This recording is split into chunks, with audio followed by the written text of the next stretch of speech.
Less than 6 weeks from now, our nation will reach a historic milestone, 250 years of majestic American independence, something.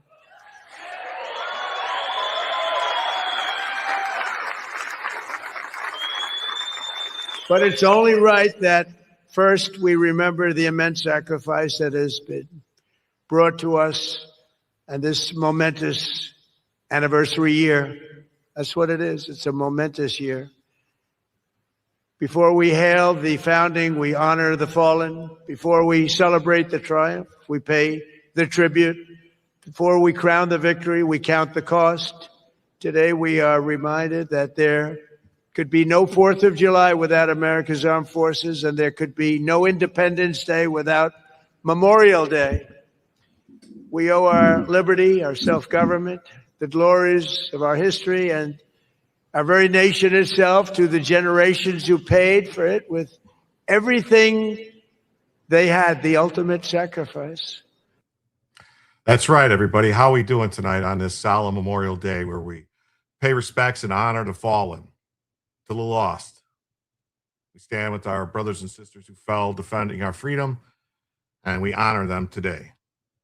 Thank you all for being here. We're going to go over some stuff. We're going to talk about a lot of news. My name's Jim, and I'm going to tell you some news. All right. I want to thank everybody who came over from the raid from Robert Gavea's channel. If it's your first time here, please consider subscribing and throw up a like on the channel. If you like the show, throw us a like. Also, the way this show works, it usually runs about 2.5 hours, 2 hours, somewhere around there. But we do have a goal.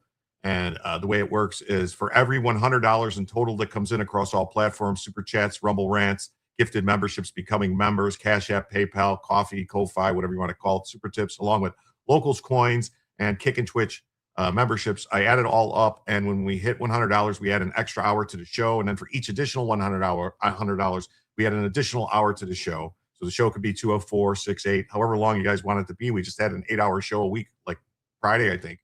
And then, but when we hit 50, we activate Bellavision. There's Bella; she's just chilling, and then unless somebody, if an individual donation comes in of $25 or greater, then that automatically activates Bellavision for the evening. There's Tony. Yes, salute, Tony. How you doing tonight? To the lost, Tony. To the lost, and to all my Marine brothers and sisters out there.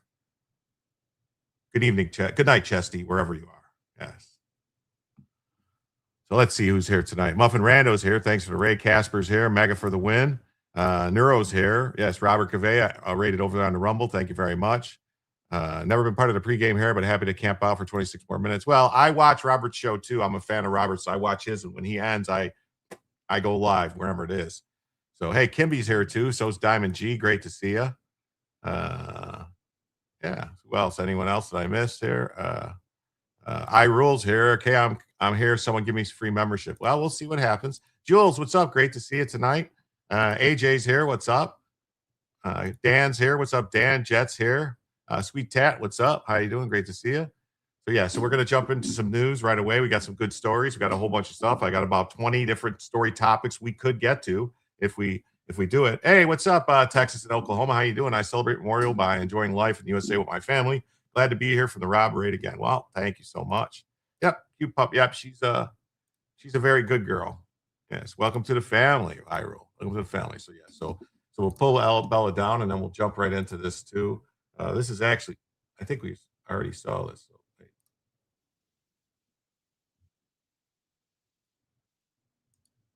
No, damn it. What is happening here? In Operation Epic Fury, we lost 13 wonderful souls, wonderful, special people. These incredible men and women gave their lives to ensure that the world's #1 state sponsor of terror will never have a nuclear weapon. Oh, and they won't. They will never have a nuclear weapon. I'm sure you know that. Never going to have one. So Trump took, went for the normal thing. Every Memorial Day, presidents go and lay wreaths and visit Arlington, to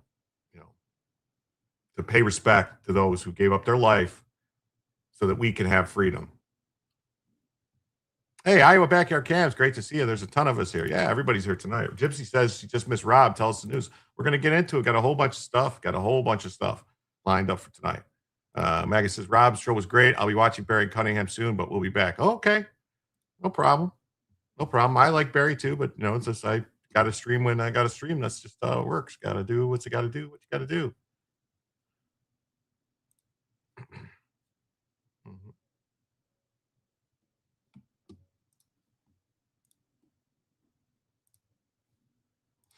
So yeah, Trump vows Iran will never have a nuclear weapon while mourning 13 service members who died in the ongoing war with Iran.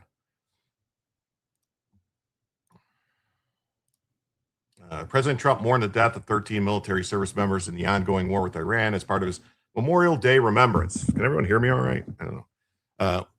With one bereaved family in attendance for his remarks at Arlington National Cemetery. What is happening?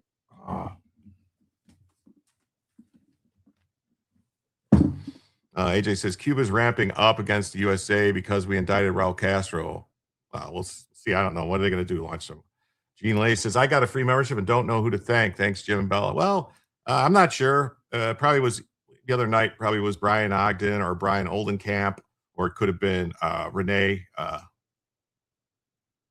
have been anybody. Yes, that's right. Jim, Robert, and Barry are patriots. Yes, we are. Oh, God. Oh, he's back again.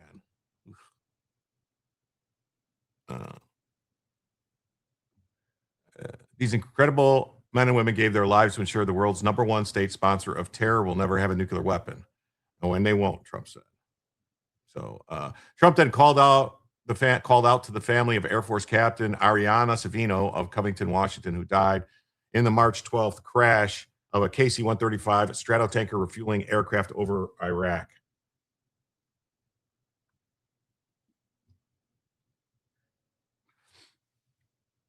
In the 2 wars recently, we've lost a total of 13 service members. In Venezuela, which was a complete and total victory, we took that over in one day, lost no one. In Operation Epic Fury, we lost 13 wonderful souls, wonderful special people. The president announced Saturday that a largely negotiated memorandum of understanding with Iran would reopen the Strait of Hormuz to international shipping while leaving nuclear terms for a second phase of talks. Okay, I'm not happy about that. I mean, if you give them an inch, they'll take a mile. That's Iran. You can't trust them. You can't trust them. If they're not going to agree to give up the nuclear stuff right now, then it's going to have to go back to punching them in the face. Hey, Finch, what's up? Good to see you. Thanks for being here.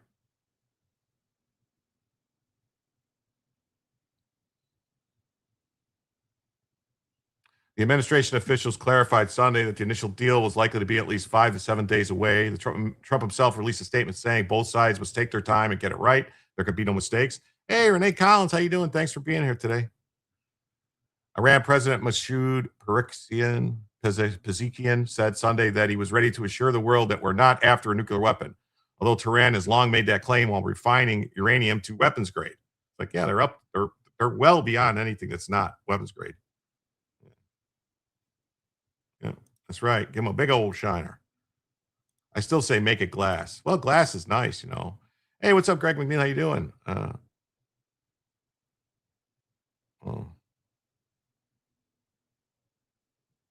Yeah. Oh, yeah. Yeah, remember that when Biden was looking at his watch? Remembering a boy from the street, my older brother, my friend, Marine Lance Corporal John Rodham Blashokiak, KIA, Vietnam, 1970. Oh, man. To the lost.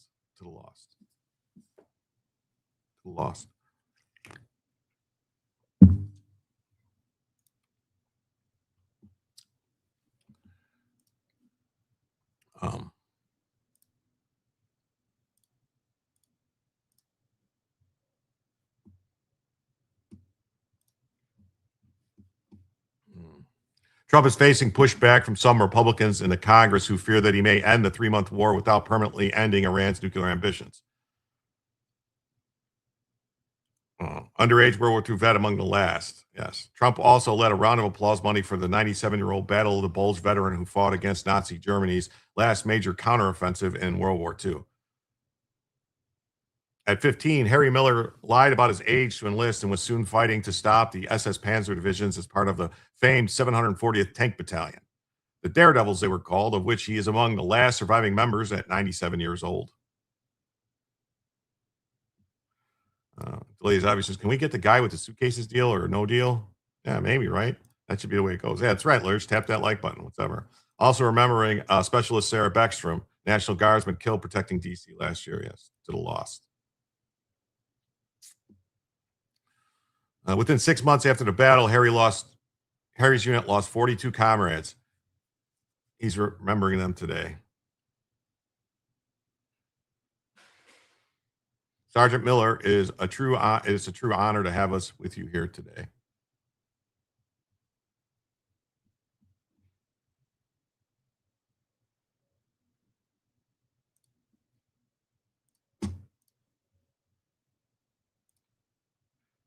President Trump released his moving statement in honor of American military heroes for Memorial Day 2026.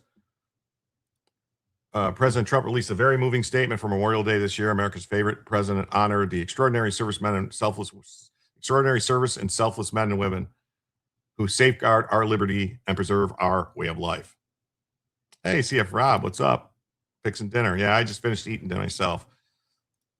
American Dreamer is 100% correct. 17 veterans take their life every day. That's less than before Trump became president.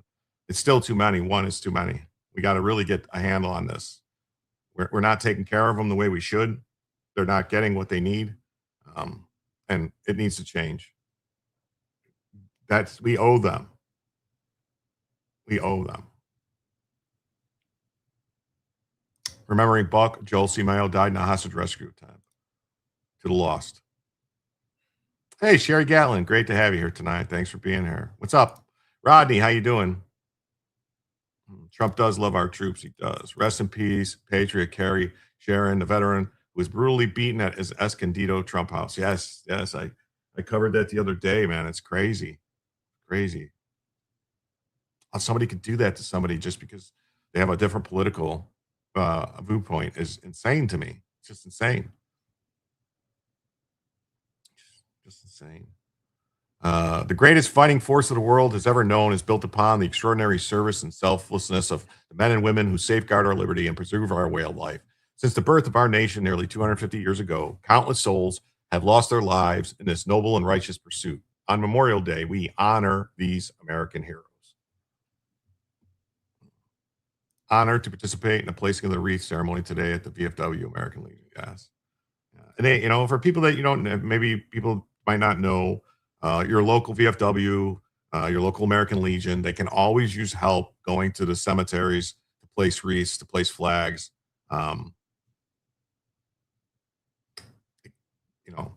If you're not doing if you're not busy and you like to help, they'll always take your help.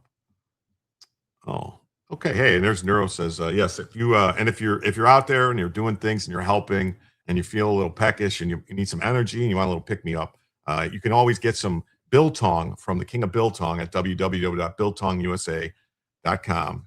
It's 50% protein. It's all made in America, American raised beef, made in America. And if you use promo code Jim, you'll save 10% off. They also do have a bunch of other stuff. They've got cookies and cakes and different things. And, check them out. Use promo code Jim for 10% off. Look into HR 3027 Green Star Families Act and tell your Congress critter to support it. It's sitting in the Judiciary Committee. I will look into it. Yes, the VFWs are fun places. They sure are. We absolutely do owe our military. I'm grateful, love, and appreciate them all. 75,000 are still MIA from World War XI. Yes. USA. No, thank you, Rodney. America endures in strength, power, and prosperity because of the awe-inspiring selflessness and valor of those in uniform and that are willing to lay down their lives in its defense. From the frozen fields of Valley Forge and the beaches of Normandy to the jungles of Vietnam and the mountains of Afghanistan, the sacrifices across our armed forces is the foundation upon which our republic stands. Today, we especially remember the 13 members of the Joint Force who have fallen in support of Operation Epic Fury to defend our national security and preserve the blessings of liberty for future generations. These warfighters lost their lives for freedom's cause, and we will never forget the cost. A local VFW was out last week offering poppies for remembrance. Yes, they do. They ask for donations. They offer poppies. Hey, American Jane, how you doing? Thanks for being here today. All Americans inherit the glorious gift of liberty that has been purchased with the spilled blood of brave warriors and the tears and heartache of those they left behind. It is fitting and necessary for our nation to pause for an annual reminder of the enduring and perilous high cost of freedom. But the immeasurable gravity of what has been sacrificed for the greater good deserves our eternal reverence and unwavering gratitude each and every day. On this solemn day, the First Lady and I ask you to join us in prayer for lasting peace in this volatile world, for the protection of those in harm's way, and for the grace of Almighty God to comfort all who grieve. World War 111 is going to be something else. That's right. Hey, Karen, hail all of us. It's USA. In honor of all our fallen heroes, the Congress, by a joint resolution approved May 11, 1950, as amended, has requested the President issue a proclamation calling on the people of the United States to observe each Memorial Day as a day of prayer and permanent peace, and designating a period on that day when people might unite in prayer. The Congress, by public law, has also designated 3 p.m. local time on that day as a time for all Americans to observe in their own way the national moment of remembrance. Now, therefore, I, Donald J. Trump, President of the United States of America, do hereby proclaim Memorial Day, May 25th, 2026, as a day of prayer for permanent peace, and I designate the hour beginning in each locality at 11 a.m. on that day as a time when people might unite in prayer. I also ask all Americans to observe the national moment of remembrance beginning at 3 p.m. local time on Memorial Day. I also request the governors of the United States and its territories and all the appropriate officials of all units of government to direct that on Memorial Day, the flag be flown at half-staff until noon on all buildings, grounds, and naval vessels throughout the United States and in all areas under its jurisdiction and control. I also request citizens to display the flag at half-staff from their homes for the customary forenoon period. Did you guys put your flags out today? Mine's out. Did you put yours out? Hey, Marlene says, hey, ladies, it's been great hanging out with you all day. Well, Irul says, yeah, what's up? I witness whereof I hereby unto set my hand this 22nd day of May, in the year of our Lord 2026, and of the independence of the United States of America, the 250th. 24/7, 365. Fort McHenry, Patriots, rest in peace, keep an old glory upright, even though the British salvos continue. Rockets, red glare. Francis Scott Key, Star Spangled Banner.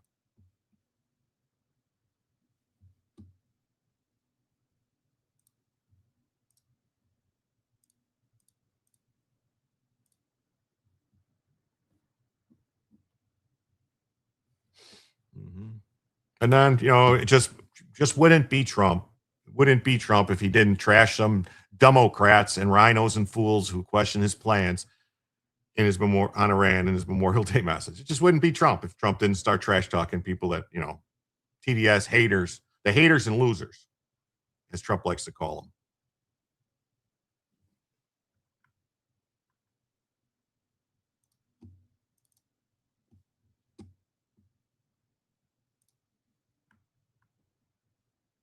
President Trump kicked off Memorial Day on Monday by bashing all the Democrats, RINOs, and fools who know nothing about the potential deal I'm making with Iran.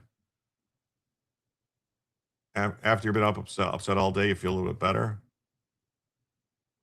Trump is nicer than you. Well, me too. I would have called them DemonRats. That's what I like to call them, DemonRats.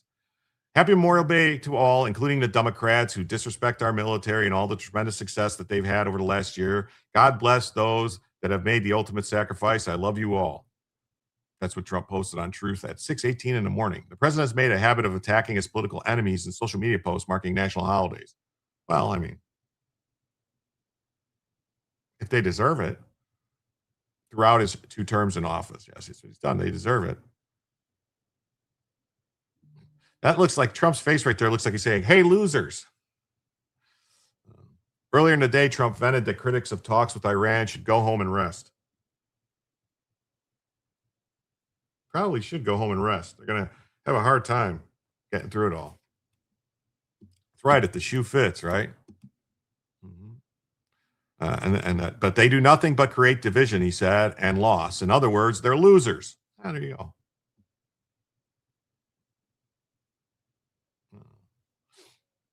Yes, the truth hurts sometimes. Oh, we got a rant. Well, thank you, Delays Obvious, for letting me know. Let's see what it is. $10 from Cheryl's. And it says, just wanted to say your show is great. Well, thank you, Cheryl.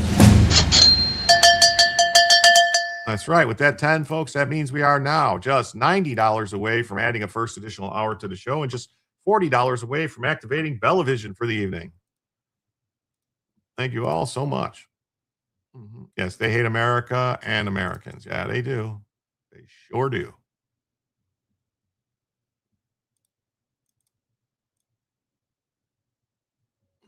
Discussions with Tehran have dominated Trump's weekend as his team scrambled to see if they could get a deal over the finish line. An initial framework for negotiations could be agreed to in days, according to U.S. officials, though the president later clarified that he had instructed his team not to rush into anything. Yeah, I mean, you don't want to go, you don't want to rush into stuff because, that's how you make mistakes. If you go rushing in, you make a mistake, and then Canadian libs are worse than ours. Yeah. I was in Canada. I was in a Canada Live today, and even the Canadians like it when Trump trolls the libs. Cool.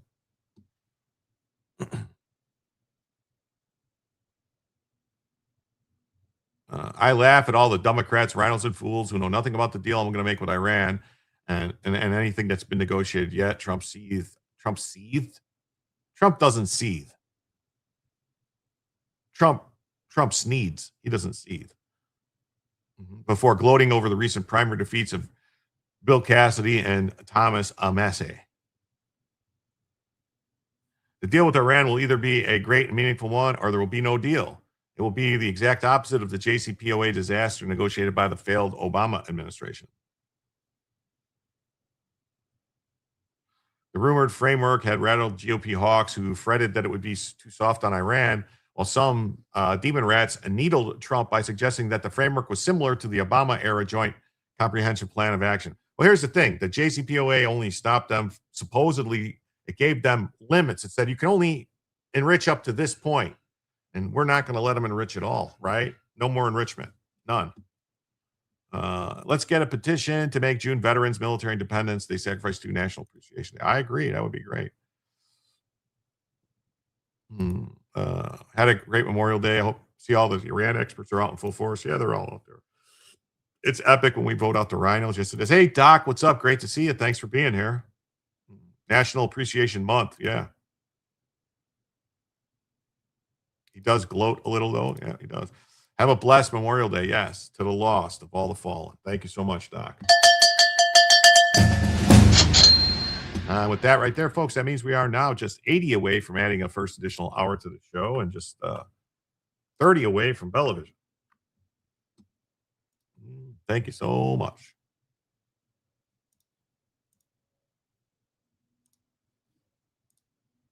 What is happening?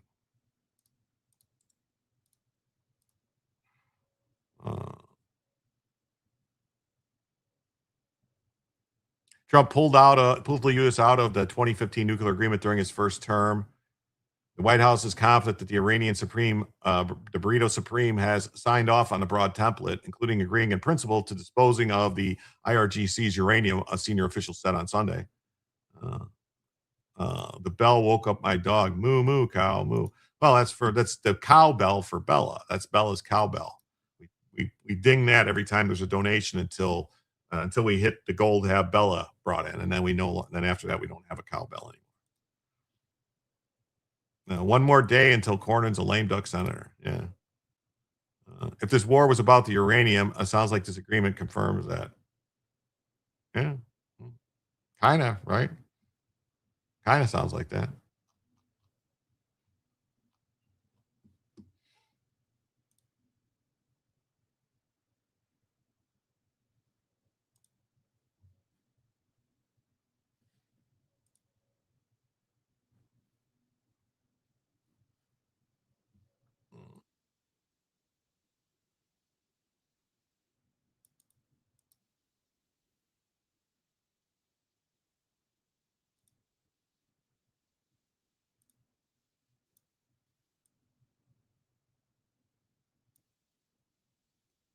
He doesn't remember every moment from his remarkable life, but his family remembers the values that he passed down. NTD's Dave Martin introduces us to the man behind the honor. Long time ago. At nearly 100 years old, Frank Martucci's memories sometimes come in pieces. Joe DiMaggio. Okay, all right. Joe D. Who didn't like Joe D? Yeah, that was a good player. But some things still stand out, like his army buddies. Who are those guys with you? Who are those guys? Mickey, Stevie, and Vincent. And of course, being from New York, he's a big Yankees fan. Yankee player. Born into the Great Depression, Frank was drafted during the Korean War after being rejected from service in World War II for being underweight. He recalled a lot of his friends going in that met the requirements, and a lot of them never returned. Frank chose to serve those injured during service. What was your job in the Army? But in the Army, Yeah. well, I was a dental technician. His sons say he rarely talked about his service, Little things, nothing much. but the values stayed with them long after the uniform came off, like patriotism. We always had the American flag out in front of the house, so I kind of have my flag out in front of my house all these years. As well as hard work. Had a very good work ethic growing up. So he passed that on to all his sons. And of course, family. Family's everything. And he used to tell me, he says, doesn't matter how much money you make. If you're there taking care of your family, that's more important than the money. At home, baseball is a part of family life. It's like apple pie, We always grew up with the Yankees on the television whenever they would play. Now, nearly a century, this man. They tell me this. This is Dave Martin, NTD News, New York. And on Memorial Day, the somber call of taps honors those who made the ultimate sacrifice. Those 24 notes date back to the Civil War. Next, we hear from a man who has dedicated decades to the history and the performance of that bugle call and making sure fallen service members are honored properly. Here's that story. Yari Villanueva's experience with the bugle call taps started as a scout. I was the troop bugler, so I would sound taps and reveille and mess call when we were out on camping trips. During 23 years with the U.S. Air Force Band, he participated in thousands of ceremonies at Arlington National Cemetery and elsewhere. But a single question launched him on a decades-long mission. The chief who was in charge of the band leaned over to me and said, "Where did the call come from?" And I was dumbfounded because I couldn't give him a good answer. Villanueva decided to learn everything he could about bugling and taps and share it. Taps originated during the Civil War, he says, when Union General Daniel Butterfield asked his brigade bugler to come up with a less formal call to end the day. Their taps soon spread to other units and became an official bugle call after the war. More than 160 years later, millions have heard at graveside to honor their military veterans for the final time. Buglers, Villanueva says, should strive for perfection every time. That's going to be the lasting impression that they have for the rest of their lives, that when they were at the cemetery, they heard that bugle sounding those 24 notes. On a steamy May day at Baltimore National Cemetery, where veterans have been laid to rest since World War II, Villanueva sounded those 24 notes.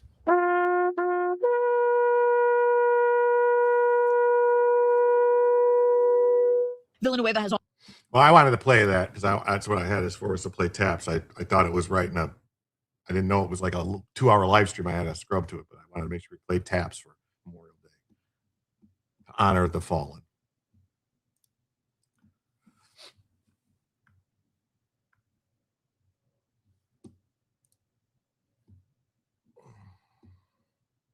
And then here it says Trump extends Memorial Day wishes even to Democrats. Camping trips. He said when he was a boy, so he was like with the Boy Scouts or whatever. He was a bugler with the Boy Scouts or whatever like that. So that's what he said. That's where he first learned how to play it. And when he was in the Air Force and he was on the, doing it, that someone asked him, where did taps come from? And that's why the whole story was about where taps came from. President Trump on Monday extended Memorial Day wishes to the nation, including the Democrats. Your bugler nailed taps today. Easy Bob says Girl Scout headquarters in San Diego used to lower the flag at sunset and play taps. Yeah. The president's early morning message blended patriotism with his signature political combativeness, a style that has energized supporters throughout his political career and helped solidify his standing with military families. Memorial Day is observed annually on the last day of May, last Monday in May, honors U.S. military personnel who died while serving the nation. Across the country, Americans gathered on Monday at cemeteries, memorials, patriotic events to remember the fallen heroes who gave their lives defending the United States. Trump has frequently highlighted military strength as a cornerstone of his America First agenda. During both his first term and his current administration, he's emphasized rebuilding the armed forces, increasing military readiness, and restoring what supporters describe as respect for U.S. service members after years of failed foreign policy decisions by Washington elites. The president's allies also point to recent military successes and stronger global deterrence under Trump's leadership, arguing that adversaries such as Iran and China and Russia responded more cautiously when faced with a tougher U.S. posture. Marlene says, if you have a national cemetery near you, you should visit. They are beautiful, reverent places. Yes. Critics, meanwhile, have often accused Trump of politicizing the military or using patriotic holidays to attack political opponents. Hey, Doc Fat, what's up? How you doing today? How you going? Thanks for being here. Thanks for stopping in.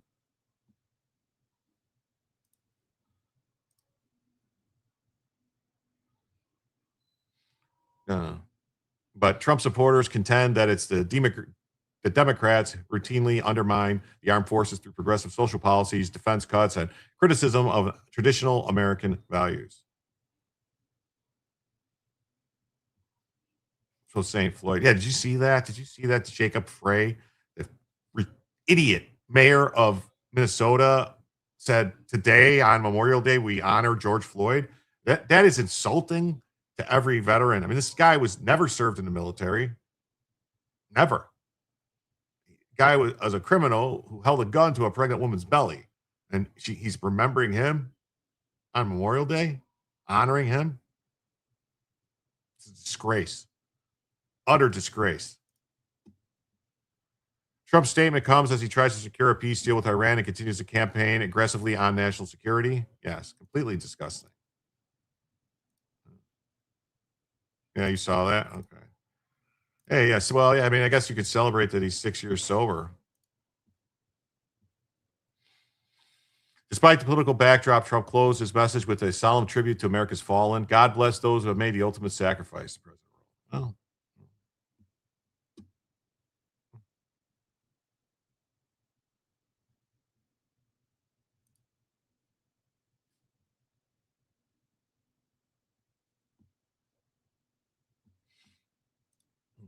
Now, Trump says a deal with Iran is subject to finalization, but reopening the strait may reopen strait, extend ceasefire. President signaling that a deal is on the horizon with Iran in its final negotiated stages. This is the statement that he put out saying an agreement has been largely negotiated, subject to finalization between the United States of America, the Islamic Republic of Iran, and the various other countries as listed. Separately, I had a call with Prime Minister Bibi Netanyahu of Israel, which likewise went very well. Final aspects and details of the deal are currently being discussed and will be announced shortly. This was first announced on a call with leaders here in the region, which includes the heads of state of Saudi Arabia, Qatar, the UAE, Egypt, Jordan, Turkey, and Pakistan, with regional diplomats telling News Nation that the takeaway from that call was that it was very positive, with one regional diplomat describing it as the leaders of the region being supportive of the progress and of the breakthrough that President Trump achieved with these talks. In terms of what we expect, more details to be ironed out, but this is angling towards a 60-day ceasefire, which would see the reopening of the Strait of Hormuz and the removal of mines from Iran in exchange for the lifting of the U.S. naval blockade and the easing of sanctions on Iran in order to set up more long-term conversations to take place. Because there have been two major sticking points. One is the future of the Strait of Hormuz. Can Iran control it militarily and enforce tolls? Much of the world says that is a non-starter to them.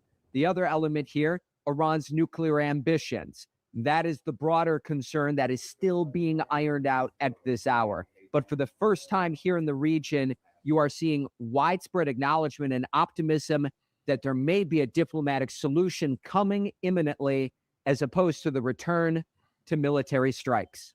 In Doha, Robert Sherman, News Nation.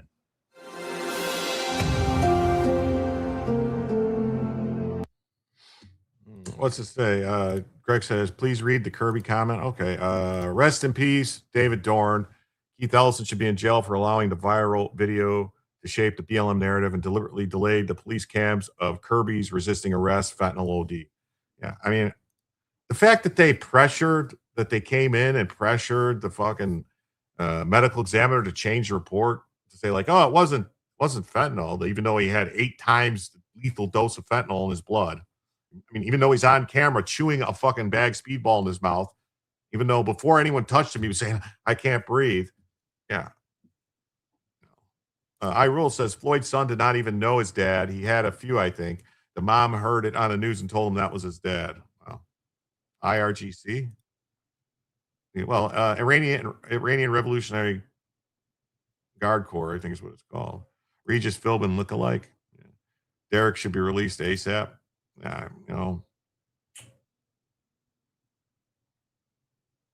I say no. Put the world's Navy in the strait. Well, that's what should happen, really. That's what should happen. It should be should be no. So, Trump last week and ineffective critics of potential Iran deal. President Trump Monday slammed critics of the Iran deal that the government's trying to bring to an end the nearly 3-month conflict. I mean, there hasn't been anything really going on for several weeks. It's been 6 weeks since we bombed anything, right? I mean, we haven't really done anything. It's just, basically, I laugh at all the Democrats, the RINOs, and the fools. They know nothing. and referring to Democrats. They have to say this, and he was referring to the Democrats and the Republicans in name only. He also called out Senators Thom Tillis, Senator Bill Cassidy, along with Rep. Tom Massey, accusing the lawmakers of joining almost all Democrats in constantly supporting bad policies and even the worst candidates, and criticizing each and every fantastic win of his. I know a guy in Iraq, he wants out. He said they are forced or paid to say death to America. I think I mean Iran. Marlene says, I am remembering 4 men who gave their lives defending our embassy in Libya, even though they were not in uniform. Chris Stevens, Sean Smith, Tyrone Woods, and Glenn Doherty. Yes. If you haven't seen the movie 13 Hours, I recommend watching it. It is very good. It's very, very, very good movie. Good actors. Good movie. From what I understand, it's 100% accurate for what happened. You know, somebody gave a stand down order. They could have. Nobody should have died that day.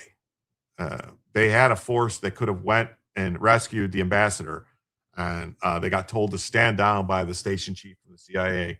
And basically, 13 Hours. Great movie. Excellent movie. Kirby is a hero. He took the train switch conundrum, sacrificed himself to save 10 strangers from fentanyl. Well, I don't know. It kind of caused a whole bunch of other people to die and billions of dollars in damage, though. Yep, the Benghazi soldiers. Yeah. Secret soldiers of Benghazi. What is this? What is this now? No public events scheduled. President Trump is here at the White House, and we are told he has no public events scheduled for the day. He's been here at the White House all weekend long. Now, a source within the administration telling News Nation President Trump was working on the Iran peace process in the Oval Office at the time of the shooting. Happened shortly after 6 p.m. Eastern Saturday. He had made it known on Friday that he changed plans and would be spending the long holiday weekend here at the White House. In a social media post early Sunday, President Trump thanking the Secret Service and law enforcement officers involved in the shooting and described the gunman as having a violent history and a possible obsession with the White House. A 21-year-old man opened fire near a White House security checkpoint. That man fired 3 shots before federal agents returned fire, killing him. No Secret Service officers are injured, but a man who happened to be in the area was hit by gunfire. D.C. police say he will be okay, but remains in the hospital. The suspect has been identified as Nazir Best of Dundalk, Maryland. That's just outside of Baltimore, Maryland. And he was on the Secret Service's radar and had a documented history of mental health conditions. According to D.C. court records, Best was arrested last July after attempting to enter a different White House checkpoint without permission and claiming he was Jesus Christ. Now, this is the 3rd time in the past month that shots were fired near the president after incidents at the White House Correspondents Association dinner in late April. You can see the president here posting about it on Truth Social. And also near the Washington Monument earlier in May. Secret Service officer shot a man on the National Mall, which prompted a brief lockdown at the White House, which is just a few blocks away. So as the president remains here at the White House, the administration is not commenting on reports that the U.S. and Iran have reached a principal agreement on reopening the Strait of Hormuz. Of course, if anything happens, we'll be here monitoring it all night long. I'm Chris Flanagan at the White House. Yeah, Greg, I got the joke. I was trying to play along with you, but I guess I didn't do a good job of it. I knew what you meant by 10 people. 10. I knew it. I was just like, I don't know. I was trying to deadpan it, and I guess I deadpanned it better than Floyd plays deadpan. Michael Byrd should be charged with murder. Yes, he should. Yes, he should. Yeah, all those news people stand around like, what's the noise? There's a bunch of good videos, because there was one woman that was like, what's that noise? And they're putting a bunch of stuff in the background. It's very, very entertaining. Absent-minded, great to see you here. And he says, I still say the early streams sucked. I don't think the raid is worth being inconsistent in show scheduling. Well, the show really has been, the show's been pretty much 7 o'clock for several weeks now, almost every night. I went late on Sunday just because I wasn't going to stream it, and I decided to. But other than that, it's been pretty consistent to be 7 p.m. for several weeks now. Sorry, I don't know. I mean, the raid is really helping me get more eyes, more subs, more viewers. I mean, I don't know. It helps. It helps a lot. YouTube is not going to help me grow the channel. It's not going to put me on the front page or anything or recommend me. So I need to. There's a show. Yeah, I'm waiting. Still, you and me, we're both waiting for the show. This one was early. No, this one was early. Yes, this one was early. It did start it early. I did launch it early because I didn't have it because Rob ended early. So, yeah. You can extend the show after 9 or 10. Yeah, the show can go all night long if you guys want. It's up to you guys. I mean, the show's going to be, the show's going to go till after 9 tonight anyway. We still got another 2 hours of show at least to go. So it's going to keep going. It's not ending early. Edward says, made it just a little late. Don't worry. It's awesome. Glad to have you here on this solemn day. American Jane says, yeah, what's up? What's up, Karen? Love you. And Bella, yeah, I love you too. So multiple reports indicate that the Trump administration and officials in Tehran are close to an agreement. CBS News reported that the U.S. would lift its blockade of the Iranian ports in exchange for Iran disposing of its highly enriched uranium. It's past 7 p.m. Yeah, it's past 7 p.m.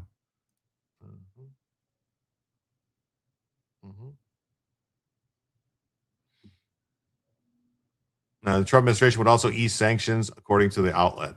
Tillis, who's retiring, criticized those reports on terms Sunday. He told the host, Jake Tapper, which, these guys that are just really strong Republicans, they're conservatives. They all go running to, MS Now or Jake Crapper or, The View and stuff like that to bash Trump. It kind of shows you where they always were all along.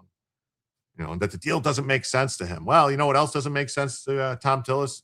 America First doesn't make sense to Tom Tillis. Cassidy, who lost his primary earlier this month to Trump-backed Julia Letlow, also voted in favor of a resolution requiring the president to receive congressional authorization to use military force against Iran. Okay. Sure. The resolution passed by a vote of 50 to 47, setting up a future vote to proceed to the motion on the Senate floor. The upper chamber is on recess and will return June 1st. Massey, who also recently lost a primary to challenger endorsed by Trump, has consistently voted in favor of resolutions to limit the president's war powers with respect to Iran. Well, yeah, Mr. President, don't pull down the blockade until the uranium's in our hand. I mean, it's the thing too, like I talked about it, I believe last night, that it's going to take a month, several weeks to a month, maybe even longer to get that uranium out of where it's at because of how much damage and it's buried, and it's going to take heavy equipment.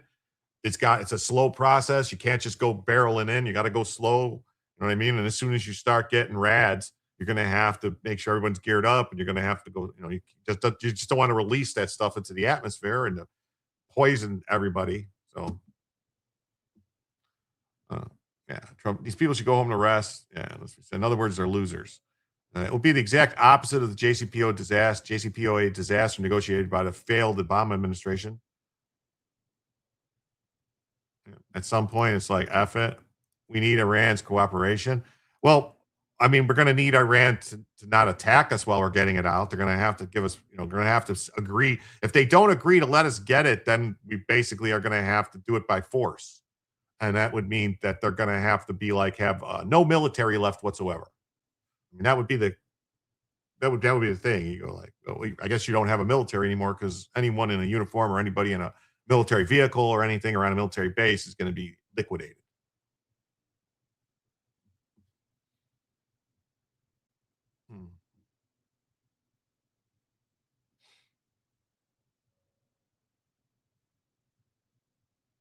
Yeah. The deal that the Obama administration cut agreed to limits on its nuclear program in exchange for sanctions relief.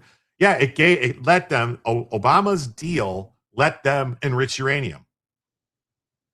And they never abided by the deal. They were enriching uranium well past what they were supposed to. They were supposed to have limits on the number of centrifuges. That's what Obama said. You can have this many centrifuges. And it was like, wait, why would you give them that position? You know what I'm saying? Like, it's nuts. Like, the deal was just a deal. You know, the deal was negotiated by what's her name, Valerie Jarrett. You know, the one that got Roseanne Barr in trouble, the one who grew up in Iran. You know, the Obama administration had Iranian agents in their administration. Karen says, 2009 Muse uprising. They would not force us. They stopped degrading us. They do not control us. We will be victorious. Yeah. The president added, no, I don't do deals like that. Minutes later, he issued a Memorial Day message taking another swing at the critics. Why do they keep repeating the same thing? Same stuff. It always amazes me. People think they went through the trouble of making an elaborate underground facility to enrich for purely civilian purposes. Talk about smooth brain. You ain't kidding. You ain't kidding. Like, why would they do all that? And these facilities were built during the Obama administration after the JCPOA. Like, why would they build these facilities? Huh. Secretary of State Rubio also pushed back on critics who suggested the deal would give Iran the upper hand. But only in our hands if we're wearing lead. Well, yes, it ain't going to be different. Hey, what's up, Catherine K? Great to see you. Thanks for being here. The idea that somehow this president, given everything he's already proven he's willing to do, is going to somehow to agree to a deal that ultimately winds up putting Iran in a stronger position when it comes to nuclear ambitions is absurd. Yeah, I mean, you don't need more than at most even 10%. You don't 3%. 3% is all you need. Tree. That's it. 3%. I think we have. Wow, we got Dizzy D, 82, gifted 5 Jim Tells You memberships. Thank you, Dizzy D. Thank you so much. It says Delay is Obvious was gifted a membership. And Cheryl's was gifted a membership. And Just Me Again and Again was gifted a membership. And also Sanglant was gifted a membership. And Boom Boom 42 was gifted a membership. Thank you so much. That means Bellavision is activated because that is $25 over there on the Rumble. Thank you so much. So that means, yes, 5 gifted subs. I got it, Neuro. So that means right now we are $55 away from adding a first additional hour to the show, and Bellavision is activated for the evening. Thank you all so much for the wonderful donations. You're so generous. It's greatly appreciated. It's through your generous donations that this show is able to happen. So thank you. Yes, congratulations to all the people who got the rash. Obama was the worst, is top of the list of worst president ever. Number 2, Woodrow Wilson. Well, Ted, I honestly, Obama sucked, but I mean, we're getting into like worst presidents. I mean, Jimmy Carter is there, and Biden, and Obama, and Woodrow Wilson. I mean, they're all like, they're basically, they were all worse for different reasons, different things that they did. Yes, anything 30% plus can be converted to a bomb. Yeah. Also, you got to know too that like they can technically make a bomb with 60%. It's just they need a lot more material, a lot more explosives. It's going to be a lot bigger bomb. It's not going to be able to be miniaturized. I'll go to lights. Yeah. Yes. Thanks for the sub. Yes. Lives of TikTok just posted Floyd's autopsy. Oh, good. Yeah. A very large bomb, too big for a missile, but still. Yeah. No, I know. That's what I'm saying. But a very big missile. But if you want, you got to have it above like 95%. I think 92, 95% to be able to put it on the tip of a missile. Hopefully that means Rumble fixed that glitch. It didn't cover my locals diamond. I don't know what's going on. There keep being problems with Rumble. Obama sucked what? Well, technically, I think he sucks Big Mike all the time. That's what I hear. I mean, there was that guy who claimed that him and Obama got it on in that limo. I mean, I don't know. Is that true? Could be. Biden is the worst auto pen president by far. That's what I'm saying. Biden, the stuff that Biden did to hurt this country is, he basically, Jimmy Carter was lucky enough that he survived and lived long enough to see a president worse than him.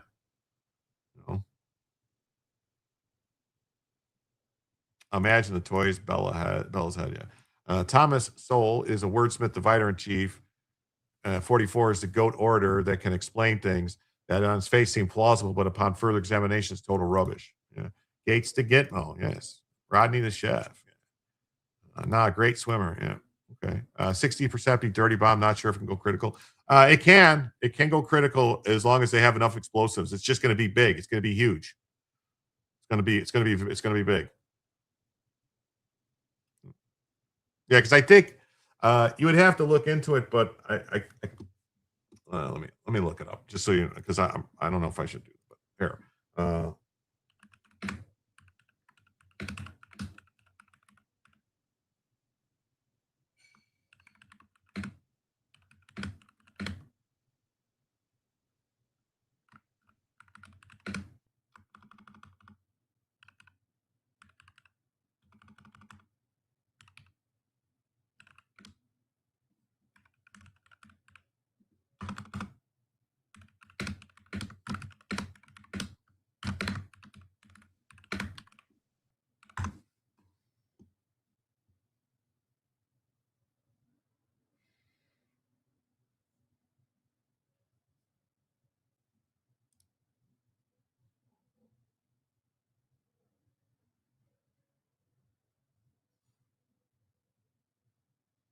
Yeah, like they don't like as far as where we at here. As far as the fissile material, like they think 60%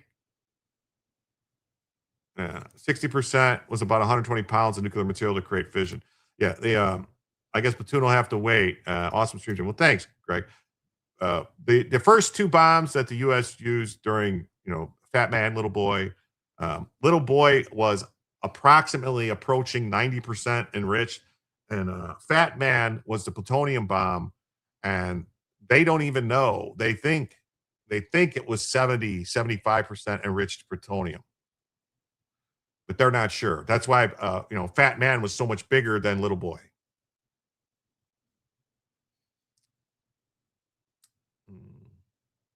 How do we undo 4 years? I don't know. We're gonna hope somebody gets a time machine, maybe.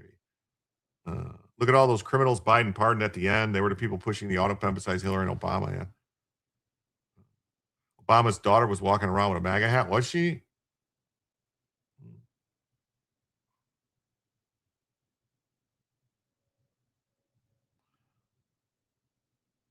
I wonder how many government agencies are alerted to Jim's inquiry. I don't know. I could be, maybe. I don't know. Could be in trouble. So.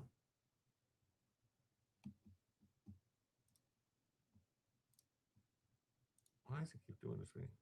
All right. Now I get this. Check this out. The oldest Pearl Harbor survivor is keeping the memory alive of the surprise bombing. Is the memory of the surprise bombing alive at 106 years old. Guy's 106 years old.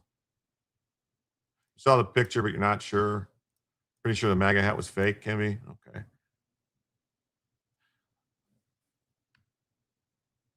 On the day of Pearl Harbor attack, the country's oldest living survivor of the Japanese bombing was far below the deck, helping repair one of the boilers on the USS St. Louis. Freeman Johnson, who turned 106 in March, never witnessed a surprise attack. He never heard his shipmates firing anti-aircraft guns at the attacking plane, shooting down a torpedo plane. By the time he was topside, the St. Louis, a light cruiser, had invaded a midget submarine and got safely out to sea. You're part of the flotilla. Free Bella. Free Bella Stein. Free Bella Stein.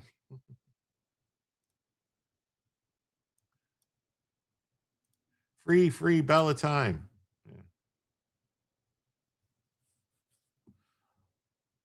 While all the rigmarole was going on topside, he used the word rigmarole. That's funny.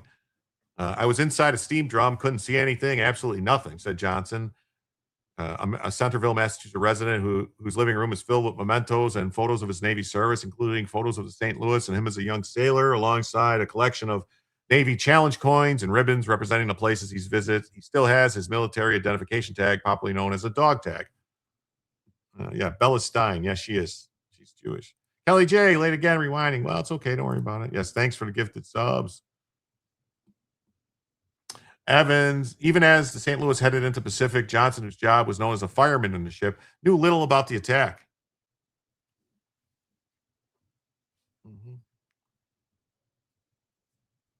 Bella doesn't move when the name is spoken. Well, I got to pull the strings. You want me to pull the strings to get her to move? And I guess I could. Yeah, we were way out to sea, way out, and we couldn't see any land at all. All you saw was ocean, and I just a sailor, a swabby. I wasn't an officer. They don't tell you anything if you don't need to know it, and I didn't need to know anything, so they don't tell me nothing. When he visited schools, children often asked Johnson whether he was scared that day. You're not scared. You're too busy to be scared. Besides, you don't know what you're scared of. You can't see anything. What are you afraid of? Johnson became the oldest survivor after World War II Navy veteran Ira Ike Schwab died in December. He was 105. With Schwab's passing, there remains only 11 survivors. It's only 11 survivors. I forgot to bring the water bowl in. From the blanket to the water bowl. I just realized I forgot to bring Bella's bowl in. I'm going to have to go get it if she gets up looking for water. I'll have to go get it. Wow. Every year, there's a remembrance ceremony at the military base waterfront for Pearl Harbor survivors. I wonder how many government agencies are alerted to Jim's use of the word rigmarole. Could be. I know. I forgot. I was in a rush. I thought I had more time before Rob ended to start the stream. Said about 2,000 survivors attended the 50th anniversary event in 91. A few dozen have showed in recent decades. In 2024, only 2 made it. This is out of an estimated 87,000 troops stationed at Oahu that day. None made the pilgrimage to Hawaii last year.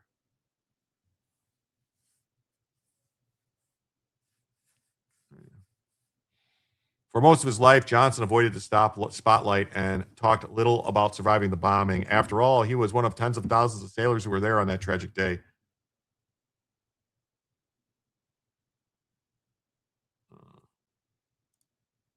Little boy was 80% with a yield of 13, and Fat Man was 96. I think it's reversed, because what I looked at, I think you got that reversed. Oh, I don't know. When I pulled it up, it said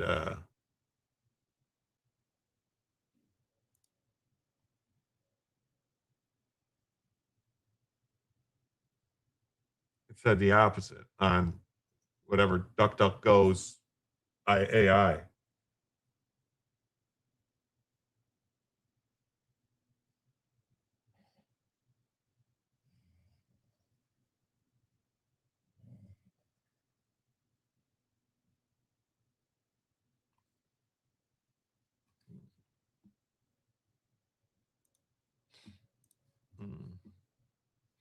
Grok gave you the stats. All right. Well, I didn't go to Grok. I just went to DuckDuckGo's AI. Earlier, you asked why these clowns repeat stuff so much. They get paid by the word. Yeah. If the toy is Bella's head, it looks like a guy in a dog suit. No, it's not. The toy is by her butt. It should take less plutonium for the same effect.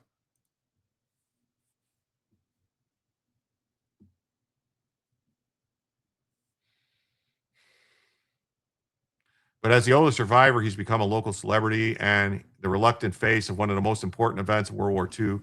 Johnson showed up at his 106th birthday party in a limousine and was mugged by television cameras.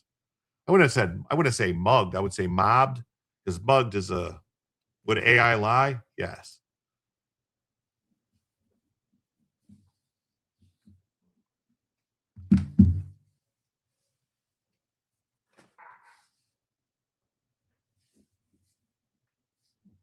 I almost fell off my chair. There you go.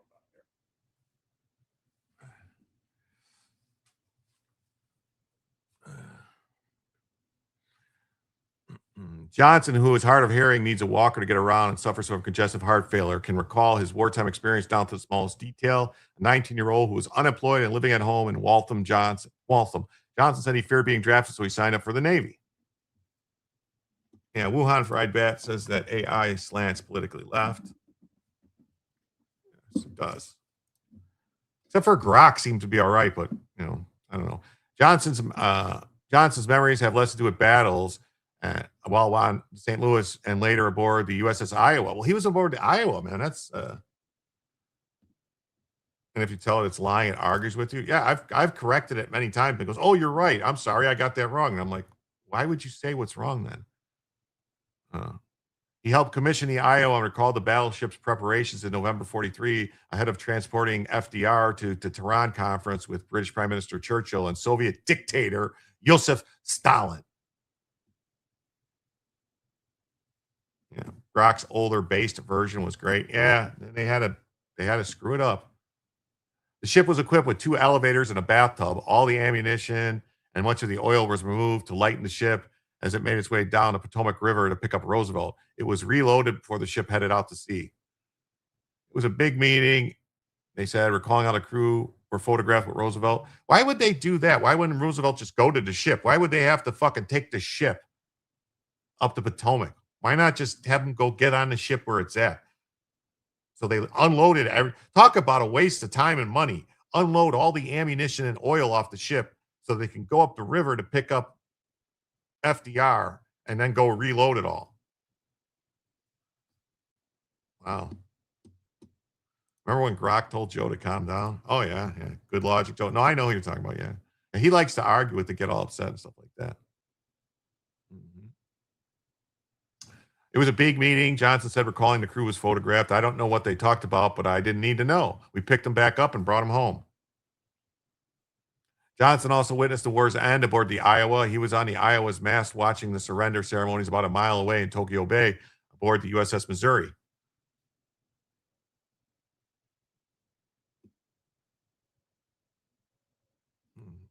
Yeah, the river's shallow, but what I'm saying is why would they, it was all about optics even. That's what I'm saying. Why would they not just have him go to the ship instead of taking the ship to him? You know, that's like the old saying, you know, Muhammad goes to the mountain or they're going to bring the mountain to Muhammad. It's like, what, you know, like that's crazy. These days, he said, I could see all these boats coming up with the Marines escorting the Japanese onto the ship and sitting around a table. It was all over. That was the end of the war. A bunch of us got together. The war's over. Let's go home. These days, his daughter is often by his side. They live together and always take a trip on December 7th, often attending the Pearl Harbor remembrance events, including the 65th and 80th in Hawaii. She often poses questions to get her father talking and likes to nag him that he has a responsibility to share the story of Pearl Harbor, especially for children who know little about the bombing.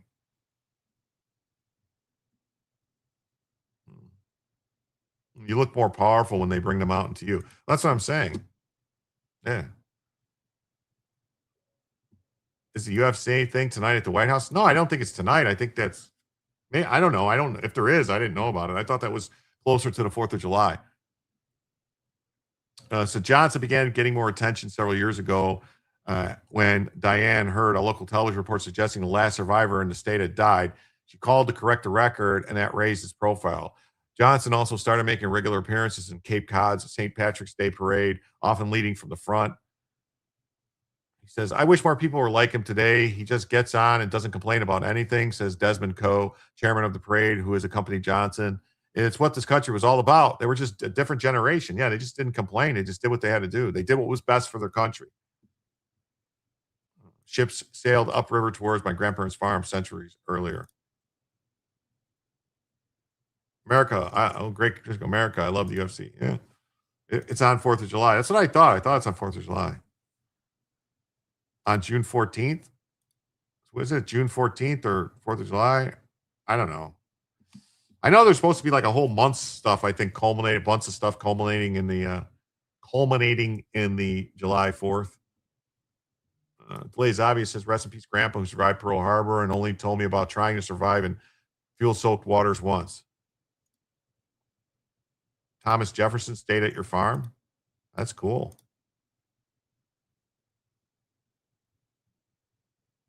You just got a Penn Quinn 6 notification about it. That would, for all his attention to Pearl Harbor, the Gruff Johnson was known as for a cackling laugh and mischievous smile. Doesn't see it as a defining moment of his life. That would be getting married after the war to his late wife and having 3 daughters. He also worked for years in a machinist shop, then in a convenience store, and finally delivering meals to seniors, all jobs he retired from, the last one at age 90. Pearl Harbor just happened. I can't put it any other way.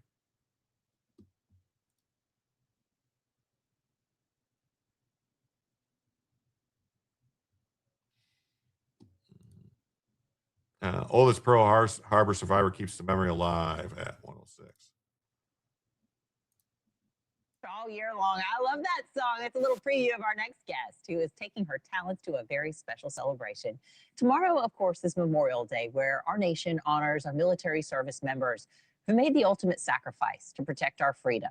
This as we ramp up to America's 250th birthday. Just 41 days away, can you believe it? Freedom 250 is celebrating the milestone with all sorts of events. And Arlington National Cemetery is going to be hosting a candlelight tribute tomorrow night. Crowds will honor those who gave their life for this country with stories from veterans and Gold Star families alongside special musical performances.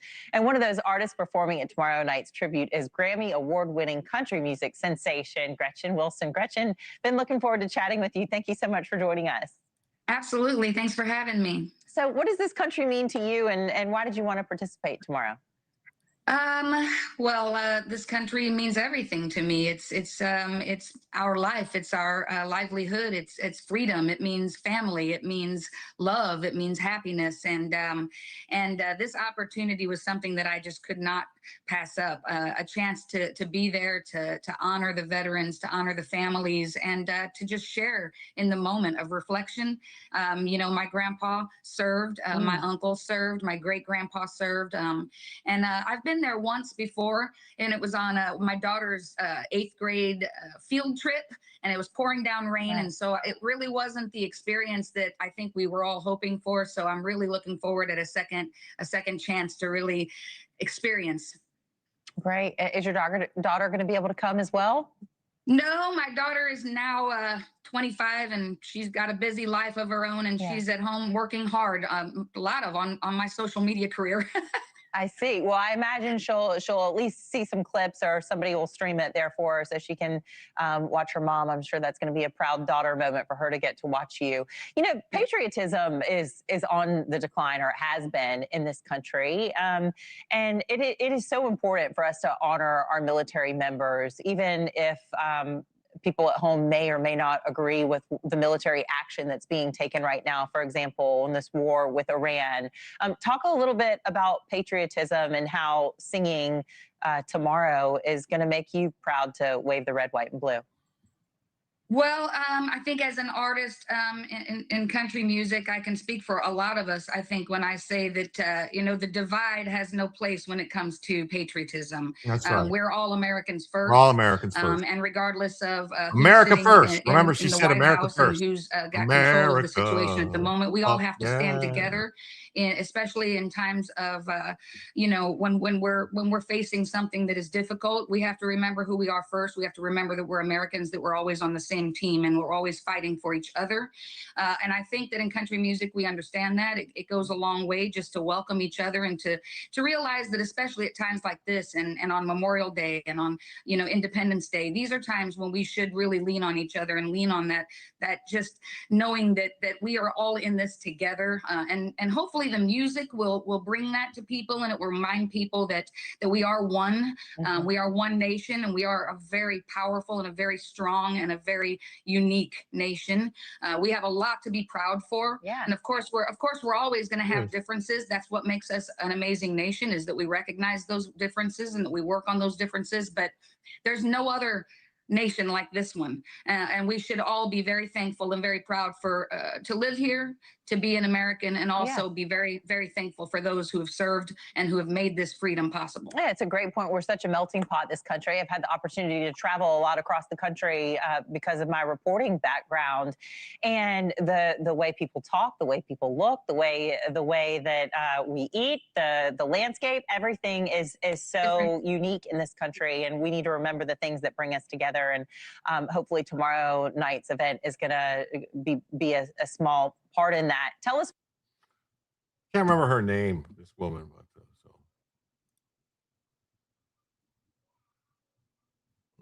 all right. Then we got this from this next story. So I'm trying to sprinkle in. I got a bunch of different stuff about Memorial Day and different things, but I'm sprinkling in other news so that way we're not just, you know, trying to sprinkle in other stuff that people might not have saw. So Democrat Senator Cory Booker, Spartacus, as you guys might call him, trashes his own party and says they desperately need new leadership.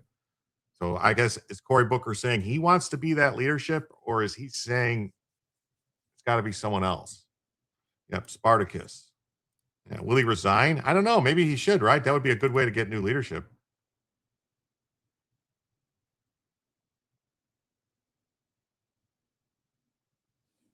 Why does it keep doing this to me?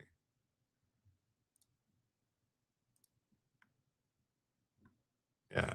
Cory Booker on Sunday said he's been sick and tired of his party's leadership for a long time, revealing his disgust after its release of an error-riddled autopsy of the 2024 election debacle. Yeah. What was his first clue? The DNC has got to do a lot better if they're going to meet this moment in history. He told the liberal, the leftist politician told CNN's State of the Union, the DemonRat party desperately needs new leadership. Yes, they need to get Satan himself to come back and lead the party like it was back in the day. I had frustrations with the DemonRat party for a long time, he said. Yeah, he wants to get his boy T-Bone. Me and my boy T-Bone, we used to hang out and do stuff and sell crack. That's what he used to say. Remember that? His boy T-Bone and him used to sell crack. His words, not mine. Just saying. Kmart Obama stepping up to the plate. Yeah. What's going to make the Republicans gleeful is if we're talking about each other in the Democrat Party, not talking about the realities that Americans are facing. Why are Americans facing these challenges? Could it be the 10% inflation we were seeing under fucking Biden? You know, I mean, everything that Biden did, the more and more you look at what Biden did, he did everything to bring pain to the American people because they didn't care. They had their agenda of shit they wanted to do, their pet projects, and they didn't give a shit what happened to the Americans. When Biden mandated that every grocery store, every truck that is refrigerated truck, every refrigerated train car, that all of them had to get completely redone with all brand new refrigeration systems. Every grocery store, every gas station, everything. Why do you think grocery prices went up when every grocery store, from however big, however small, was spending millions and millions of dollars to replace all their freezers and refrigerators? The ones that don't work. And the people that I know that are in that business are telling me that after they started replacing them, they only lasted like 6 months and then they had to be replaced again.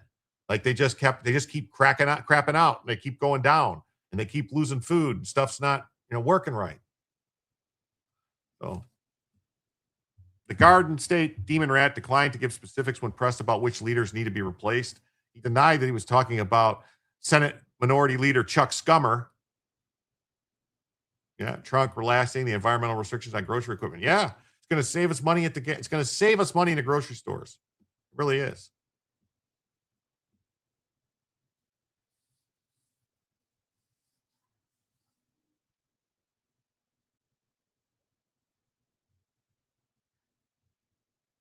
Last week, the DNC faced an uproar after it was pressured into releasing a draft postmortem of their disastrous 2024 loss.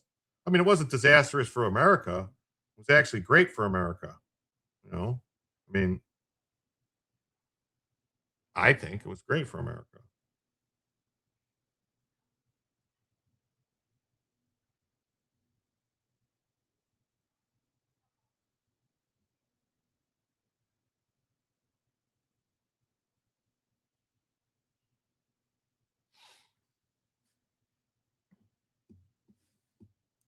Yep, and save small businesses while get at it. What gets at it? Yeah, that's true. New strokes on Iran. Wonder if the deal is over. New strikes on Iran? Really? You're saying there were strikes on Iran? Hold on, let me look. Let's see where we're at here. I'll look at the pizza tracker. I don't know. The Pentagon pizza tracker is at DOCON 4. So it's not really saying. Not saying anything. I'm not seeing anything about new strikes on Iran. Like the light bulb debacle. Yeah. Oh, that was horrible. That they would make everybody get these new light bulbs and they're supposed to last. And by Israel strikes on Iran. So the draft, which was compiled by veteran Democratic strategist Paul Rivera, was riddled with typos, missing sections, incorrect data, and lacks of citations. Coastline attacks on Iran. Progressives also raged that it mentioned nothing about the Israeli-Hamas conflict and barely noted widespread internal consternation about former President Joe Biden's age. The DNC chairman, Ken Martin, who resisted pressure to disclose the findings for months, admitted the draft wasn't ready for prime time. Iraq?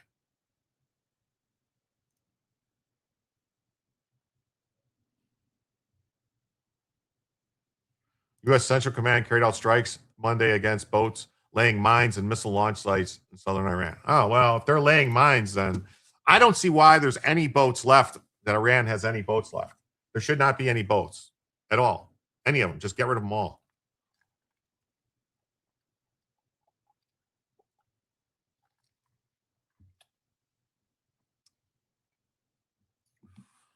The release created headaches for Democrats and poured fuel on the fire, already simmering frustration with the DNC management. I'm tired of all this machination about party politics. We're in a crisis right now. Millions of Americans are losing health insurance. Their costs are skyrocketing. Wait, why are their costs skyrocketing? I thought Obamacare was supposed to fix all that. If you like your doctor, you can keep it. It's going to bring costs down. But if you look at the rate, if you look at the chart, here was, costs were going up, going up, going up. They passed Obamacare and it went like this. They multiply like rabbits. Can't see it ever ending. You can be damn well sure that I'm going to be talking about what our party needs to do to change, he said. Booker's up for re-election in November. I'm sure Booker's going to be talking about put me in charge. He's going to be like, put me in, coach. I'm ready to play. And he's gay. Booker in, coach. I don't know.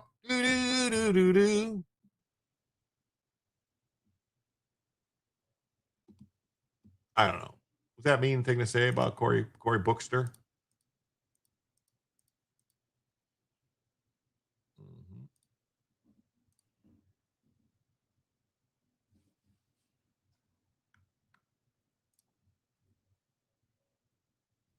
This just says Cory Booker says the party desperately needs the leadership, but he specifically highlighted incumbent John Ossoff along with Roy Cooper and Talrico, the Democrat nominees for Senate in South Carolina and Texas, respectively, as leaders who are stepping up and saying, "I don't give a damn about parties." Well, that's a lie. That's a lie. That is an absolute lie.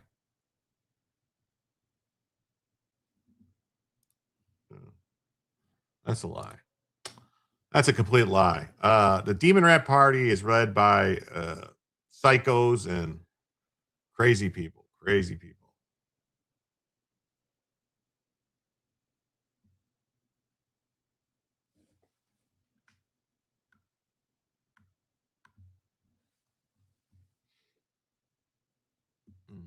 And now we saw this bill from Nancy Mace coming forward. It just says, Representative Ilhan Omar shrugs off the Nancy Mace bill to ban her and other foreign-born politicos from Congress.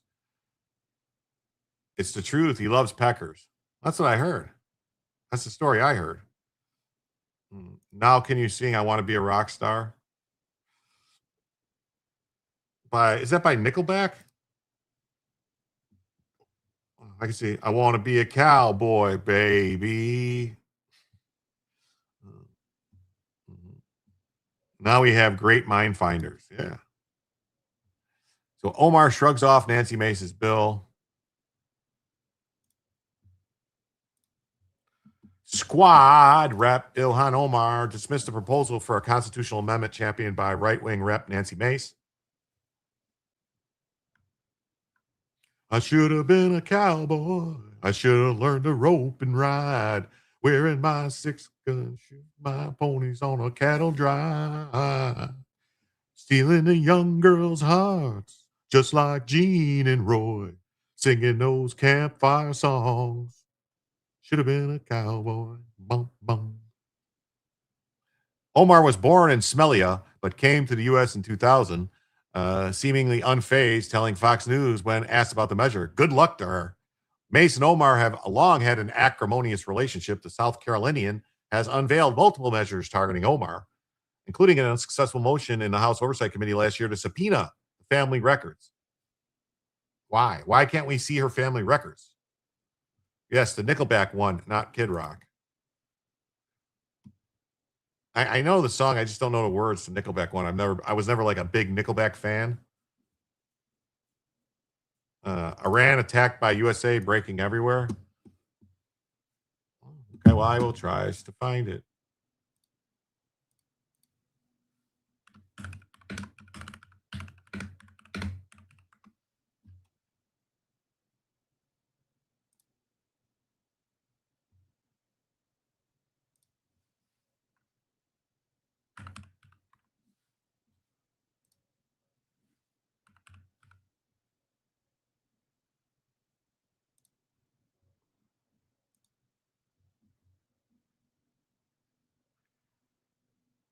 Okay. All right.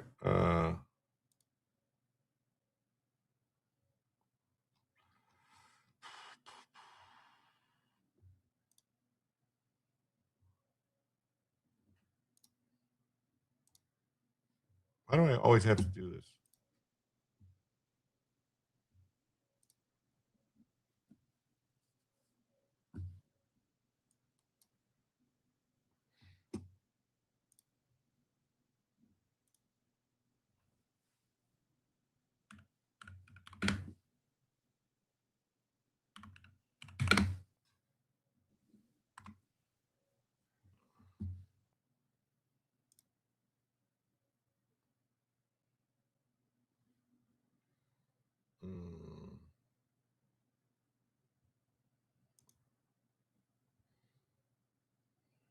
So, U.S. conducts self-defense strike against. U.S. conducts self-defense strikes.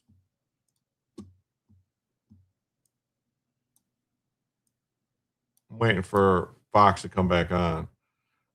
President Trump. This isn't talking about. U.S. carries out self-defense strikes. U.S. forces on Monday launched self-defense strikes. Tonight, that appears even less certain. The president announced today a new diplomatic demand calling on Saudi Arabia and 5 other Muslim-majority countries to join. No, that's not it. So, U.S. forces conducted self-defense strikes in southern Iran today to protect our troops from the threats posed by the Iranian forces. They just need to just get it on, man. They just need to get it on already. Just need to get it on. Just need to get it on. We're waiting for this to come back. We'll see once it's live. We'll see what's going on with it.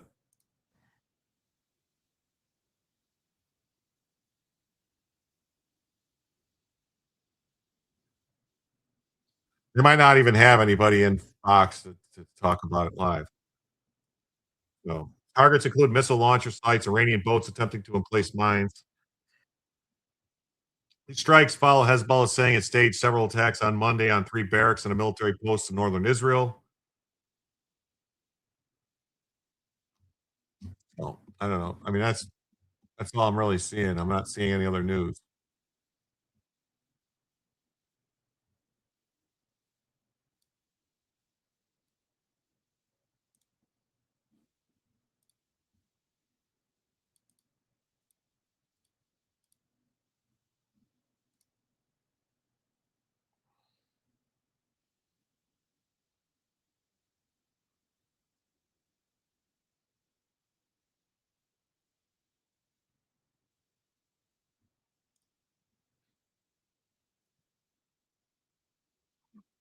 Well, yeah, it's not. I'm not seeing anything, any live coverage because it's a Memorial Day. There's really nobody in the studios. It's all pre-programmed stuff. So that's where we're at with that.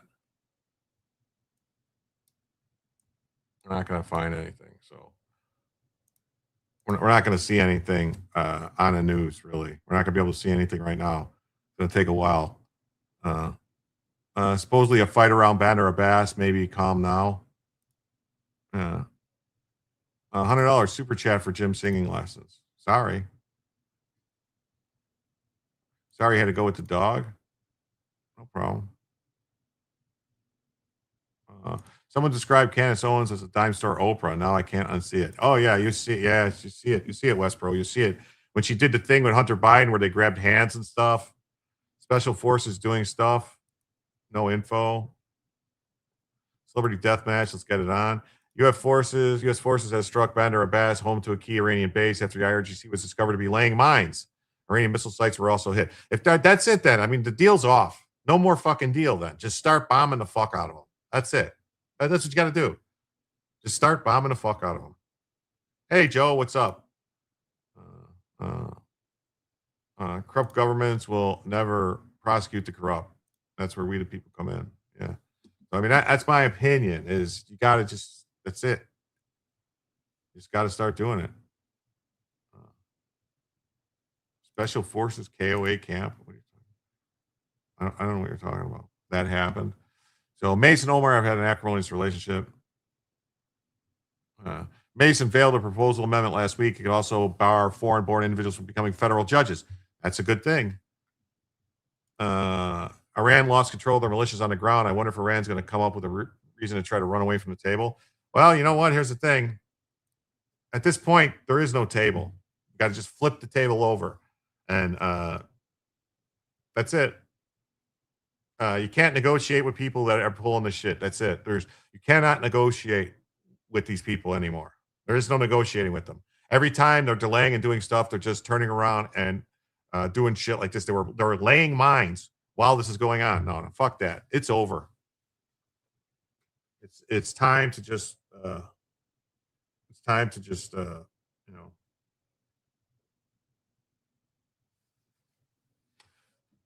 let everything off the chain. Currently, only American presidents and vice presidents are constitutionally required to be natural-born citizens.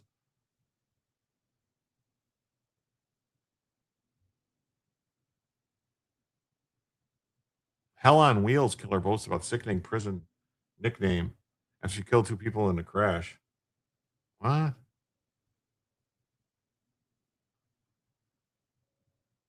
May singled out Omar and 2 of her other Demon Rat colleagues in the House while rolling out the proposal. Ilhan, Omar, Shri Thendar, and Pramil Jayapal, all born in foreign countries. None were citizens by birth, all sitting in Congress, all making clear every single day their loyalty is not to America. Currently, 19 Democrats and 7 Republicans in the House were born overseas. Jayapal, Thandar were born in India. If you hold power in the American government, you should be a natural-born American citizen. For far too long, we have allowed foreign-born members to hold seats in government, while making clear their loyalty is not here. We see it every day. The Constitutional Amendment hasn't been approved. A constitutional amendment hasn't been approved since the 27th Amendment was enacted in 92, restricting Congress from making changes to its salaries until after the following House election.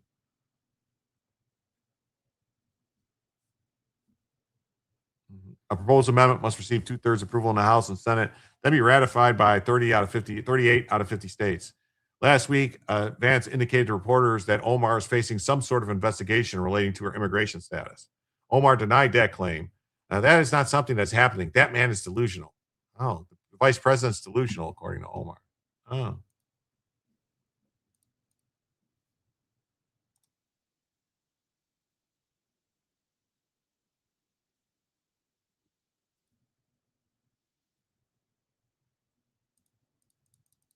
Well, I don't see anything going on live right now.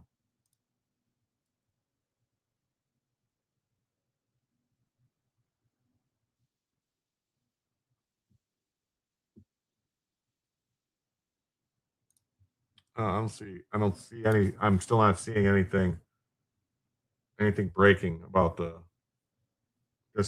self-defense strikes. It's all I seen.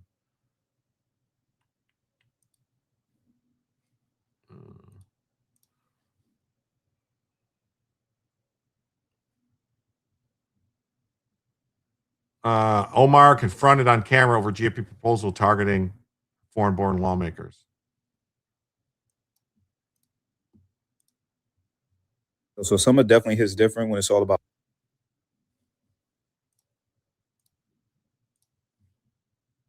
Nancy, can I ask you about Nancy Mace?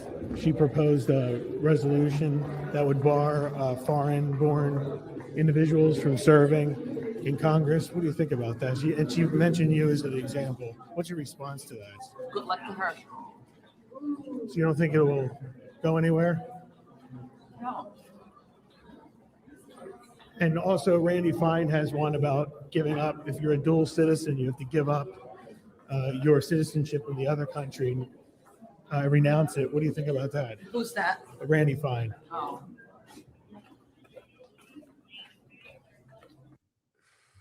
Wow. Yeah, Nancy Mace seeks to ban foreign-born politicians.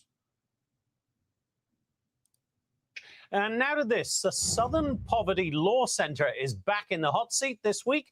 The House Judiciary Committee holding an explosive hearing, looking into claims the group funneled more. This is not what you said you had here.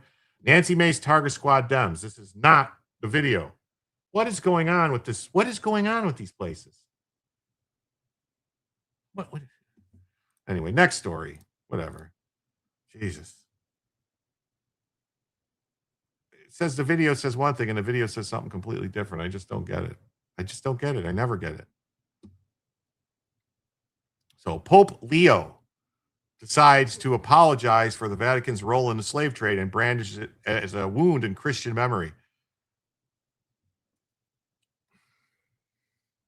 Did he say anything about all the Islamic slaves and all that stuff in the Muslim countries where they're still slaves all the time?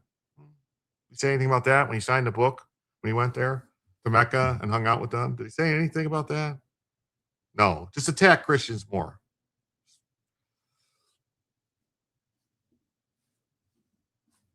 Attack Christians more. This Pope is a fucking communist. This is going to be the downfall of the Catholic Church. You know, they should have went down a long time ago, but this is going to be it with his stupid shit he keeps pulling. Because this is not the only story about the Pope. Pope Leo issued an unprecedented apology on Monday for the Vatican's direct involvement in legitimizing the slave trade.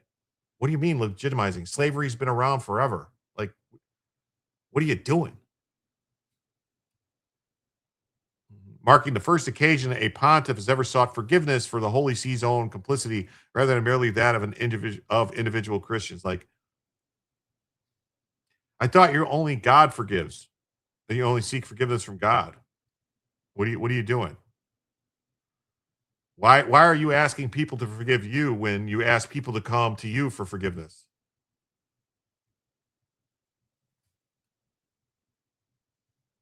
How can a Chicago Pope be a commie? You need to talk to him. Oh, he's a commie. He's a fucking commie.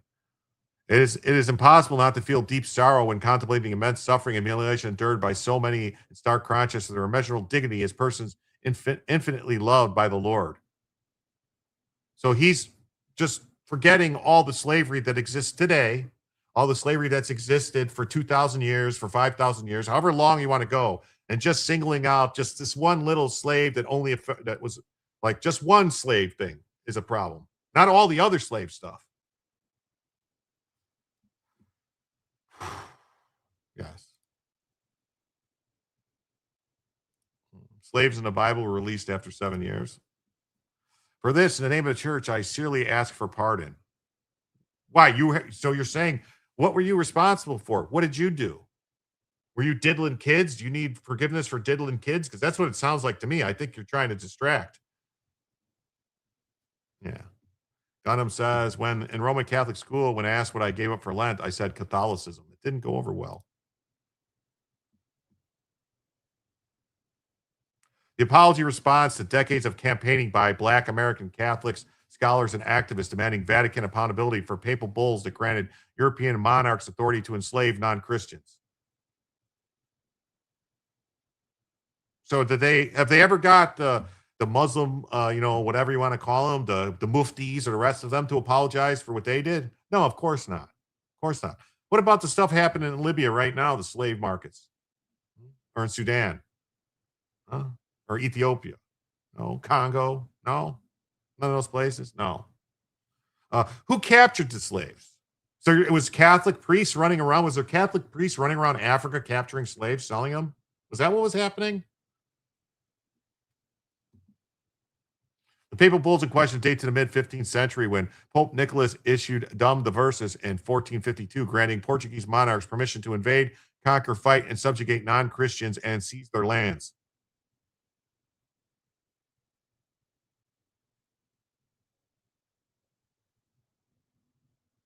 Crucially, this directive also authorized the Portuguese crown to reduce their persons to perpetual slavery. The subsequent bull, Romanus Pontifex, followed 3 years later, and together these documents established the doctrine of discovery, which provided theological justification for colonial land seizures. Oh, okay. See, this is what it is. It's about colonial land seizures. This fucking commie wants. Wait, but who's going to get the land, commie?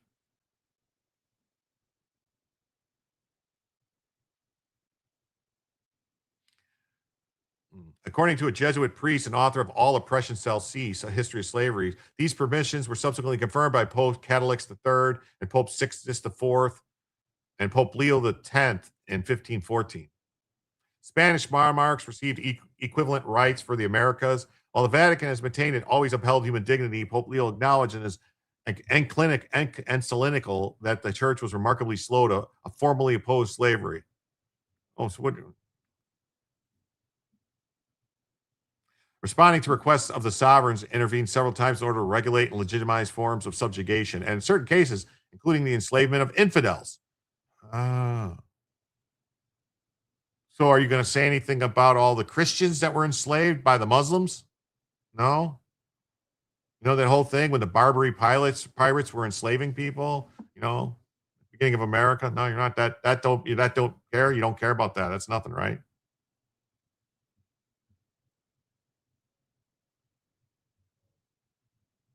The pontiff noted that Pope Leo XIII became the first pope to explicitly condemn slavery in 1888, by which point numerous countries had already abolished the practice. Yeah. Church institutions themselves held slaves during antiquity and medieval period. Though Pope Leo stated that judging historical decisions by contemporary moral standards was not possible, yet neither can we deny or diminish the delay by which both society and the church came to denounce the scourge of slavery. Pontiff raised the transatlantic slave trade in connection with what he deemed new manifestations of slavery. Oh, so the old slavery, when white people were enslaved, that was fine. It's just when black people got enslaved. But they were enslaved by other black people, by the way. They weren't enslaved by white people. They were enslaved by other black people and then sold. So let's be fucking real here. This is ridiculous.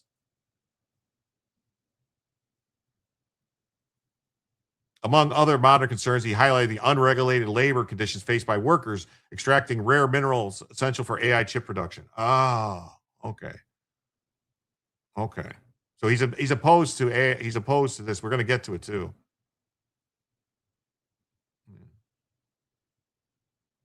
So he's ridiculous. Pope Leo's personal connections to this history runs deep, with genealogical research by Henry Louis Gates revealing that 17 of his American ancestors were black, documented in census records as mulatto, black Creole, or free persons of color. So we have our first black pope. Go figure. Jim seems to know what he's doing. Maybe he should run for pope. Pope Jim, I'm for him. There you go. Europeans barely went past the coast. Too many tribes and diseases. It was other black tribes that brought them to the coast to sell. Yeah. Just saying, man.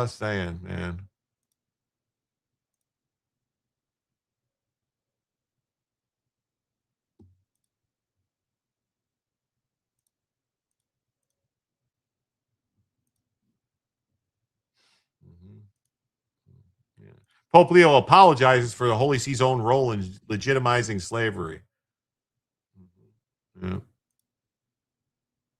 Now he's opposed. We was talking about the mining and stuff, and so he warns of AI risks, and he's demanding that they regulate and get rid of AI. It's going to dominate exclusion and death and new clinical. Yeah. Still called Americans, not other countries first in label. Yeah. The white liberal Democrats want to bring in a new slave class through illegals. The current slave class rebelled against them. Yeah.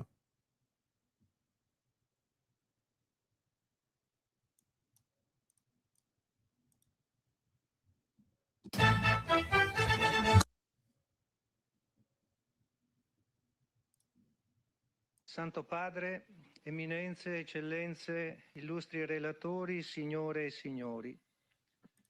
In a special way, I'd like to thank Mr. Ola for accepting our invitation. In turn, in the name of the Church, I accept your invitation to walk together, to listen and to speak, and together to find the way for humanity in this time of artificial intelligence.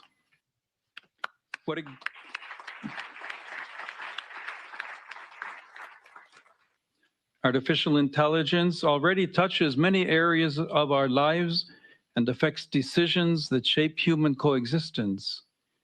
It is also dramatically changing how war is waged.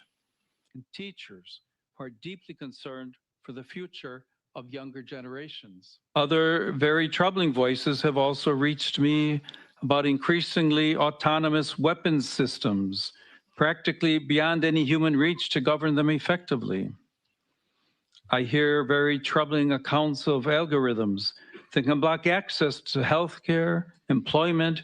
Algorithms that can block access to healthcare and employment. Oh, yeah. I didn't see him coming out years ago when all the other people were, being fired and losing their jobs over speech. And security on the basis of data tainted by prejudice and injustice. Prejudice. Oh, prejudice and injustice. This fucking commie cocksucker. Forms of exclusion and suffering.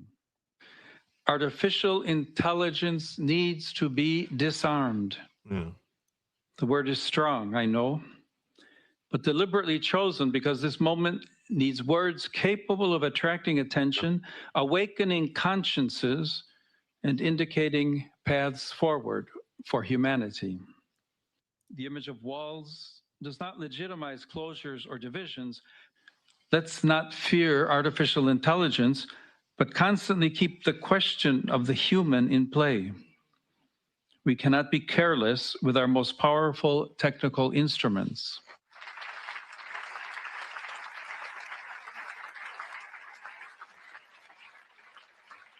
And may the blessing of Almighty God, the Father, the Son, and the Holy Spirit come down Look, it's a upon communist you and dressed up remain like a with pope. you forever.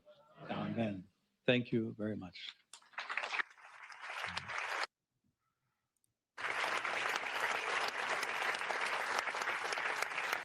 Yeah. Pope warns AI must be disarmed to protect humanity. The Vatican is formally entering the global AI debate as the Pope warns that autonomous weapons and biased algorithms threaten human dignity. So he just wants people dying then? He doesn't want robots to fight. He wants people to die. That's crazy. The Pope, in my opinion, is a form of Antichrist. He sure seems like he might be. Define pontificating. The Pope should read up on what the Arabs did to their slaves. Yeah, he should, but he doesn't care because he only hates white people. It turns out he found out he was black, so he hates white people. I was annoyed over the confirmation BS. I did bail on the church not long after that. Pope Leo unveiled the Vatican's new Magnifica Humanitas, warning that artificial intelligence risks becoming a tool of domination.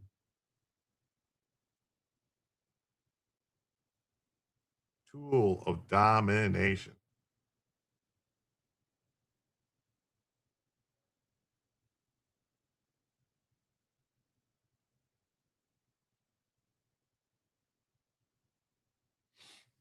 Yeah. The Vatican is formally entering the global debate over artificial intelligence as governments and tech companies race to develop increasingly powerful AI systems with limited international regulation. So yeah, he's going to want like the US and like, the Western countries not to do it. So that way China can just take the lead and control everything. He's a fucking commie. He's a fucking commie.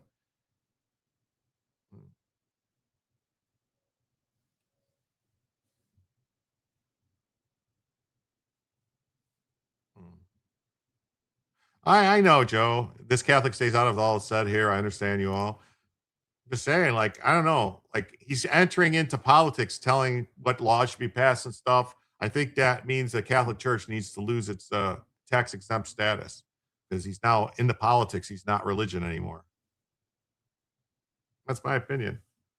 I would vote for that. Start taxing all the churches, all of them.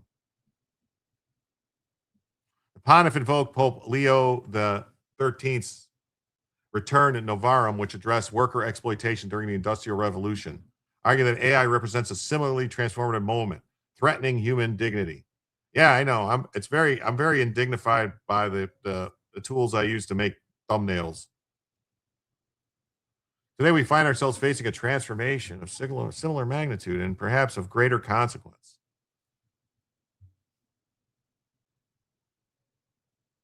Yes, I only listen to Father Guido Sarducci. Yeah. Render unto Caesar that which is Caesar's. Yeah, that was Jesus that said that.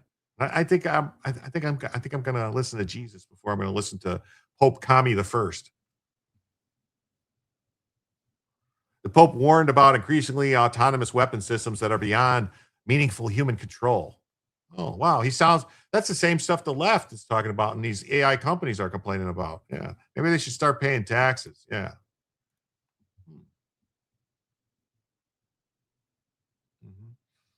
Like nuclear energy, it must be at the service of all and of the common good. Oh, see, commie, yeah, he wants it to be owned by all. You know, they want to seize the means of production. They want to seize nuclear energy. They want to seize the AI.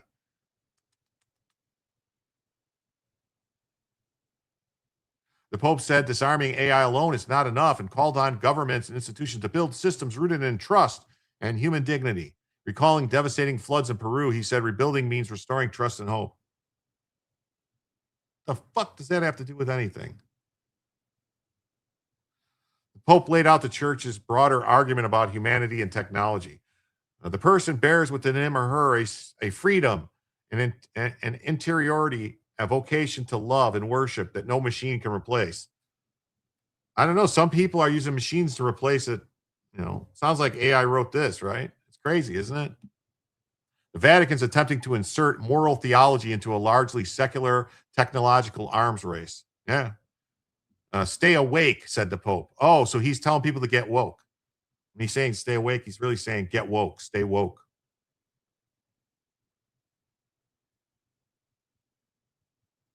I don't know if you guys can tell, I don't like the Pope, this Pope. Didn't like the last one, none neither. The last Pope that was a real Pope went by the name of John Paul II. Just saying. Yep, the cat's out of the bag with AI. No stopping what's coming. Yeah. Ain't no stopping it now.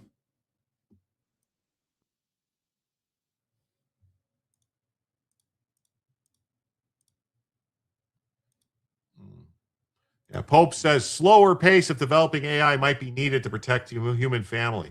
Yeah, we slow down in China. What is China paying him? Is China paying him? I be woke, master. Yeah. I not know any Pope. Yeah. Yeah.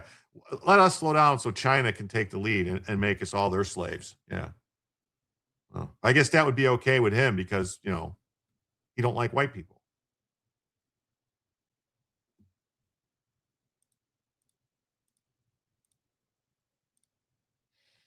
Mm-hmm. Pope calls for robust regulation of AI and its human developers. So he wants to regulate the developers.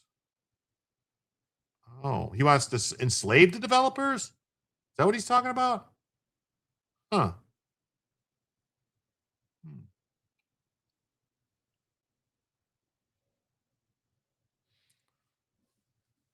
Robust regulations of artificial intelligence and its human developers is essential for the common good to be served rather than naked, undisguised profit. He's a communist. He hates profit. Pope Leo made this clarion call Monday, issuing a sweeping manifesto. So now the Pope has a manifesto. What do we do with people with manifestos? Mm-hmm. Mm-hmm.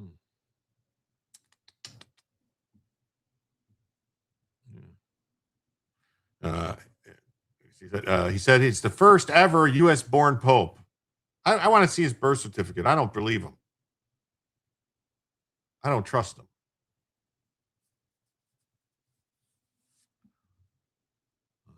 Leo denounced the culture of power.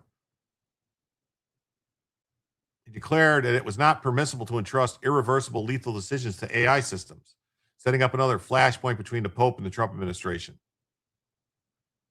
Drawing on a biblical narrative, the Pope warned that humanity risked building a Tower of Babel with an attempt for people to make a name for themselves with a single power in one language. I mean, computers already have one language. It's called binary code. So is he saying that binary code is the Tower of Babel?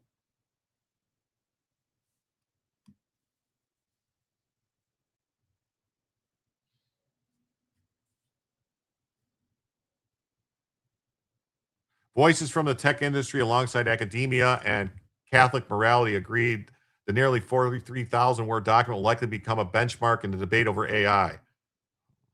Okay. But did China write it for him?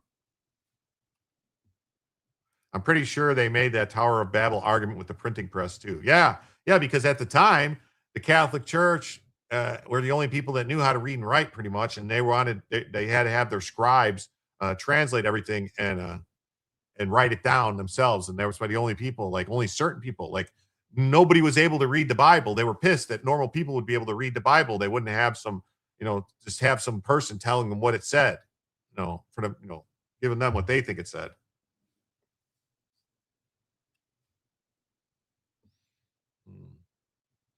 It lends itself to people who are at the forefront of these tools to be able to see the incredible things they are able to do, to have questions about their own. What does it mean to be human? So yeah, so the Pope is, and the Pope's got a study group. The Pope opened a study group that will tackle AI. So the Pope's going to tackle AI. I mean, do they think AI is a little like an 8-year-old boy, and that's why the Pope wants to tackle it? I don't get it. One of the things that's now impossible to not see coming out of the Vatican is that's learned and emulating the Trump administration's PR strategy. Yeah, so that's what this is, all politics. It's all politics. So the Pope has picked fights with the American president. Yeah. He takes stands on wars that and has not exactly been neutral, even though the Vatican knows it has always operated with certain plausible deniability. It floods the zone with the new cycle routinely, and this new Pope is focusing on the most pressing issues of our time. I'd like to see the Pope try to tackle anything. Good evening, my fellow conservatives. Oh, good evening to you too. AP noted the Pope's gearing up to release its first thing that will encyclical that will emphasize the need for ethics-based approach to technology. Oh, go talk to China about it. If you get China to agree, then we'll talk to you about it. But we're not going to fucking beat our swords into plowshares so that our enemy can cut our throats. Sorry. Uh-huh.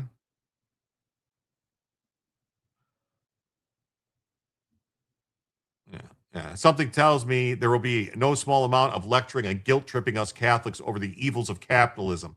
That's right, because he's a fucking commie. Yeah. If the Vatican kept strictly focused on moral and ethical issues we'll need to address because of AI, I'd be completely on board. But Rome's propensity to not let a culture issue go to waste and advances of advancement of leftism is why I may not be all in.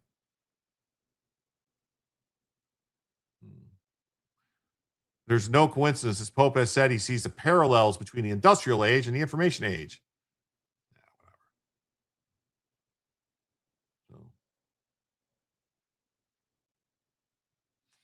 As a conservative Catholic, I always get a sour aftertaste when he speaks because I almost always agree with the merits of what he wants to do, but immediately afterwards, I tend to instinctively reject his knee-jerk tendency to see socialist philosophies as a solution to all worldly problems. So that's that. That's just what you should know. And I don't know. I don't like talking about religion. People get upset.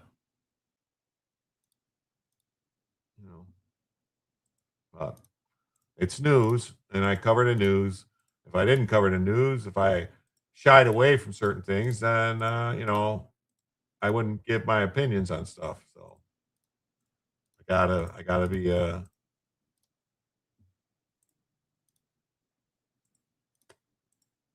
gotta be well rounded.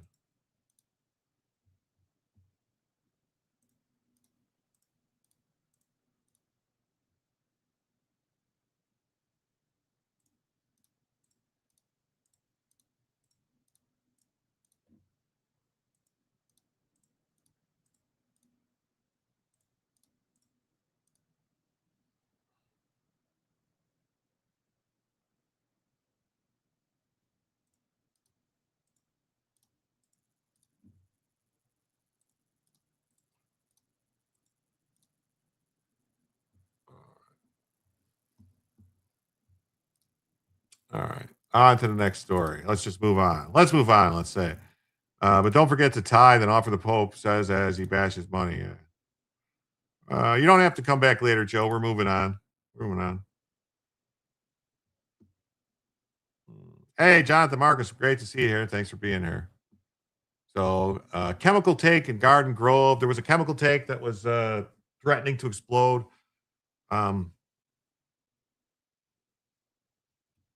Currently stuck at 55 for an additional hour. Yeah, we're currently stuck at 55 for an additional hour. That's where we're at. I don't know. We'll see what happens. We're got 40 minutes left on the clock because I started early.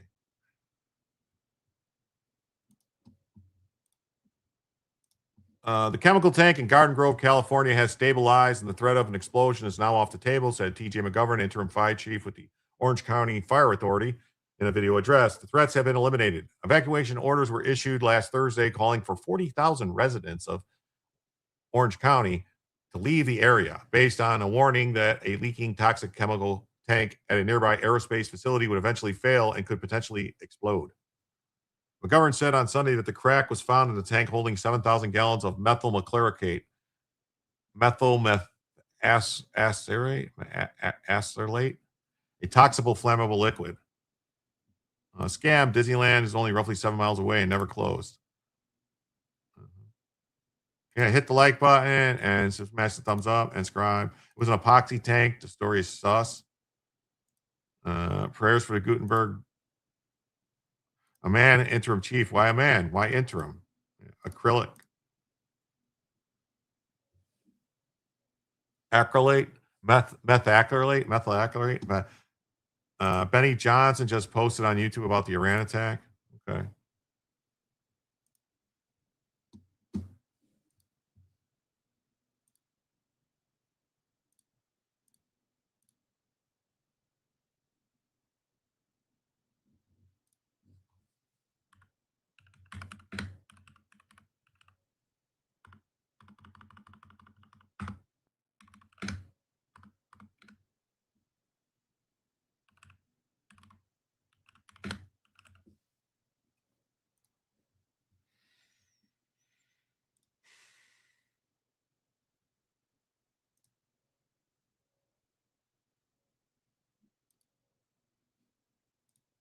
All right. I guess we're gonna do this.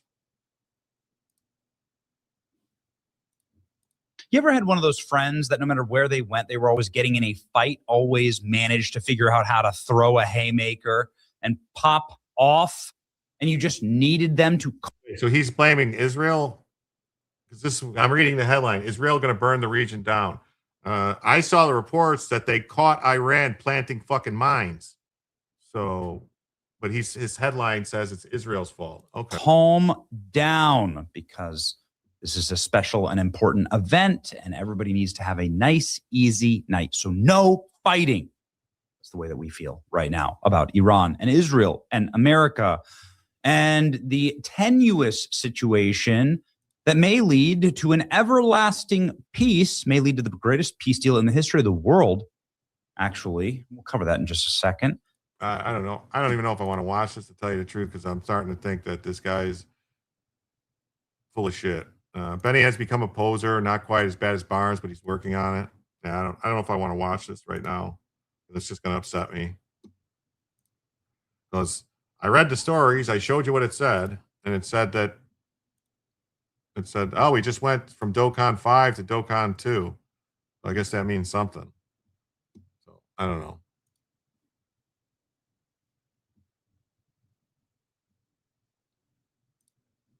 Or it may descend into further madness and $200 a barrel for oil and a global recession. So, it's a touchy area of the world, and that area just got touched, meaning bombed to smithereens. Karg Island here, the oil depot of all of Iran, it was set ablaze tonight as the United States began bombing Iran again after they blew out of the sky a number of MQ-9 Reaper drones. The U.S. took out some of their boats that were laying mines in the Strait of Hormuz.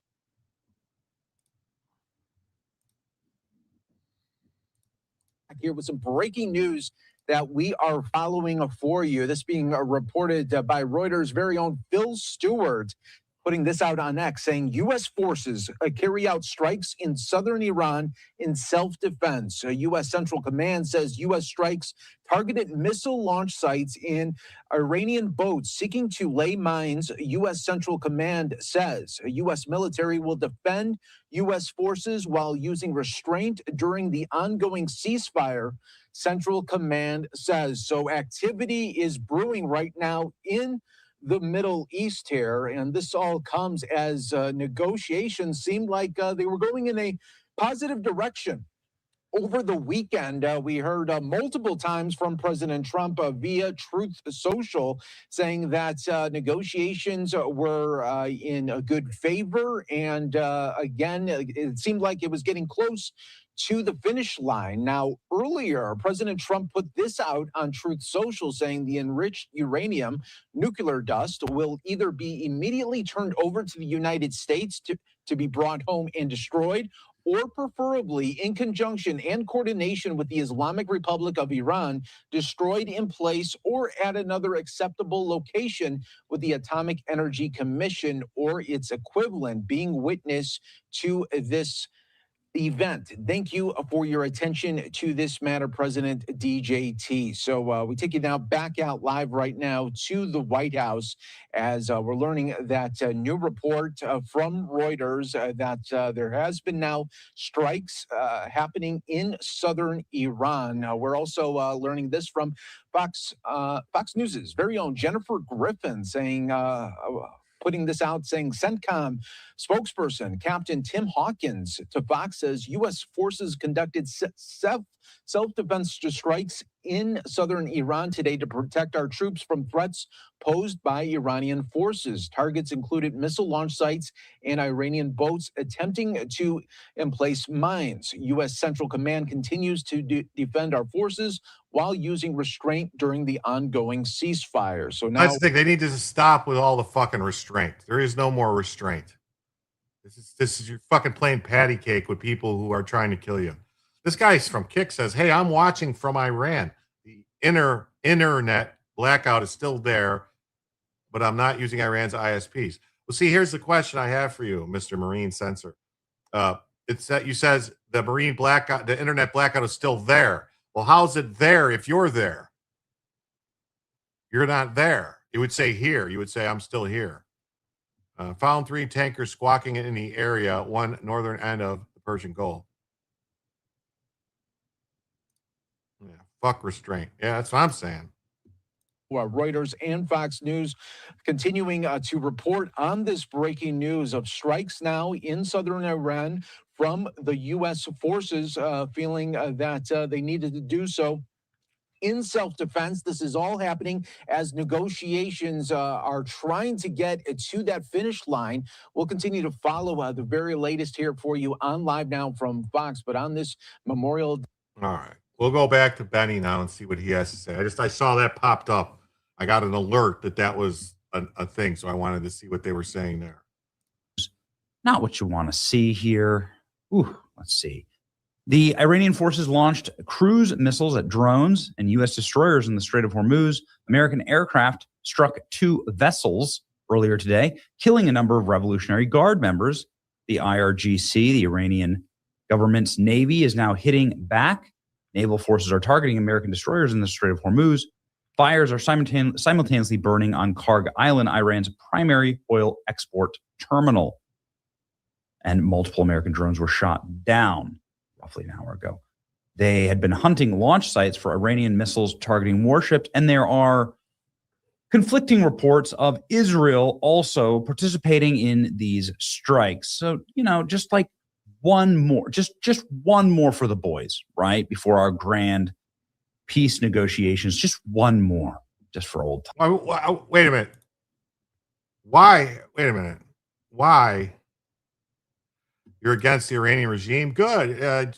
Maybe you guys should just pick up some. You guys should take your government over. If you really are, you live in the Strait of Hormuz. English isn't your first language. Well, if you're really there, you guys should. Like you said, you're using Starlink. Well, that's awesome. Elon Musk is awesome. Elon Musk for emperor. You stopped listening to Benny a year ago. Got sick of the clickbait titles, but he's like getting upset because Israel participated in these strikes. Why wouldn't they? It's U.S. and Israel doing this. So why would we be upset at Israel for helping us do what we're doing? I don't get it. Honestly, I don't. It's going to blame Israel again. It's Israel's fault that we were blowing up the boats that were laying mines.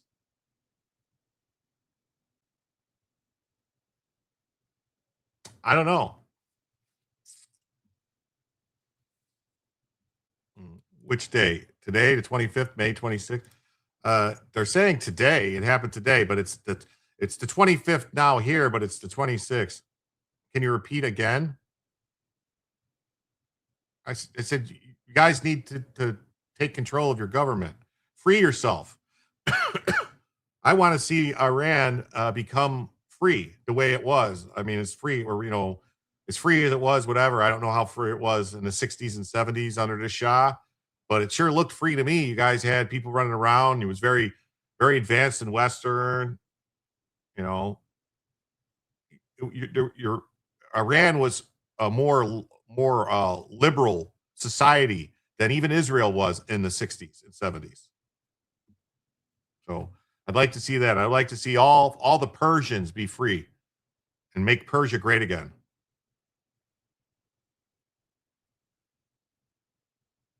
Oh, you're surprised I know about the Shah? No, I know a lot about the Shah. I know that it was the British and the American government under peanut head Jimmy Carter that helped the college students, in the uprising, because they thought the Ayatollah would be a better person to deal with, but he wasn't. Yeah, women wore miniskirts. Yeah, and they were hot too. They were smoke shows. Time's sake, goodness gracious. U.S. launched what officials describe as a narrow targeting self-defense strikes inside of Iran on Monday night, escalating tensions in the regions as diplomats fight for peace. According to Central Command, U.S. forces targeted missile launch sites in southern Iran and vessels that were attempting to lay naval mines in strategic waterways used by military commercial ships. U.S. forces conducted the strikes in southern Iran today to protect our troops, CENTCOM said. Targets included missile launch sites and Iranian boats attempting to... Honestly, I don't even like the way they're wording this stuff. Like, oh, we're doing self-defense strikes. No. How about we're just eliminating Iran's military? That's what we should be doing. Just eliminate their military. Sorry. Gotta go. You guys don't want to negotiate in good faith? Well, then, you can't make peace with crazy people. I agree.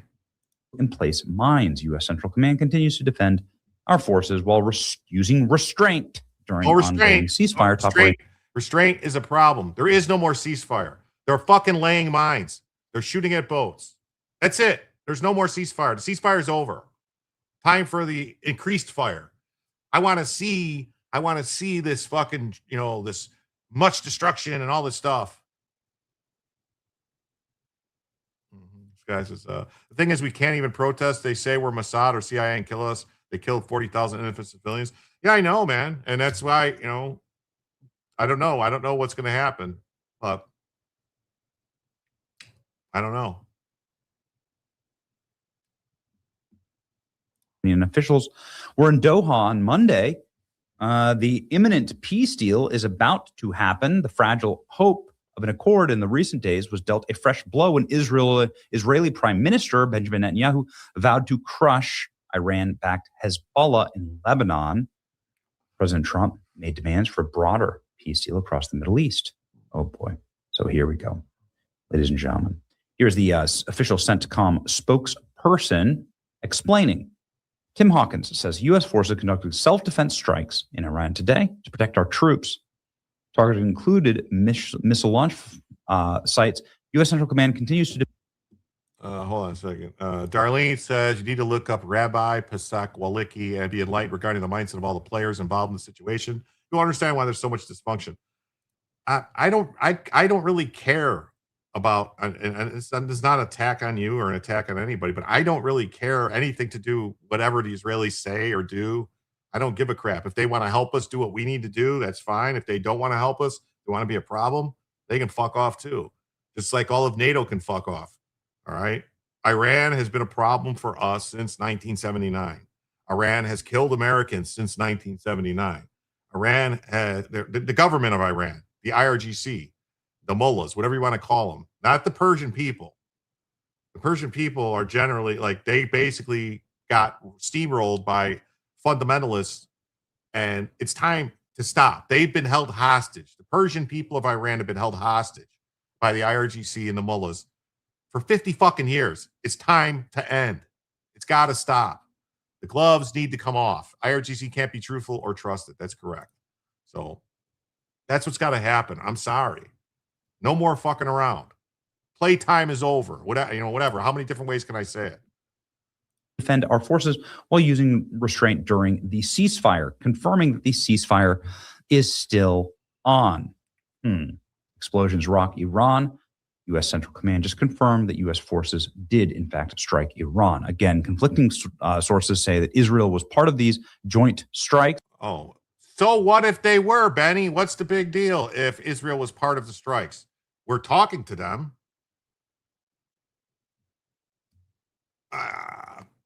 We're telling them what we're doing. You would wait for the CENTCOM report. This guy says he's in Iran, says that's why our option is U.S. bombs. I mean, I don't want them to bomb civilians. I don't want any civilians to be hurt. But, there was clearly still military places where they have missiles, where they have drone facilities, where they're Waliki says there is no way a deal can be made with the Iranian regime because they are Shiite 12ers that are completely wedded to bring about total destruction. Yeah. No way the Americans set fire to Cargo Island. Sounds like the IRGC went scorched earth. One tanker went quiet. You're talking about You're talking about air tanker, right? Not an oil tanker on the ocean, right? You're talking about a refueling tanker. This guy says, I'm really glad you know about Iran's history. I respect your opinion, but there are also people who want to support the regime without really knowing much about Iran's history. Anybody who supports Iran's regime is a psycho and is as far as I'm concerned, a traitor to the West, to America, to everything, freedom-loving people everywhere. Is Benny getting paid by Tucker and Meghan sponsors now? I don't know. I don't think it was Carg Island. It was an island near the strait. I don't know. U.S. forces conducted strikes in southern Iran today to protect our troops. Yeah. We'll see how that rolls out.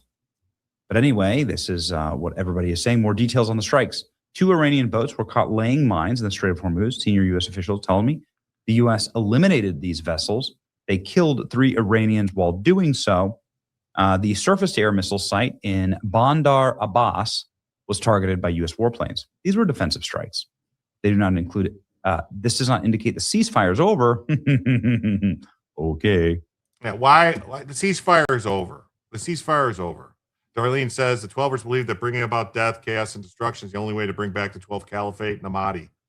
They're crazy. Almost on latitude line with Karg, just popped up again, feet dry over Saudi.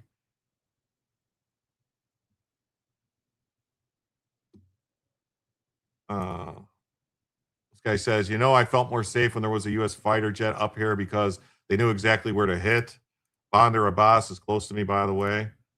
Don't forget the Dulles brothers. Oh, yeah, the Dulles brothers. They were great, right? Yeah.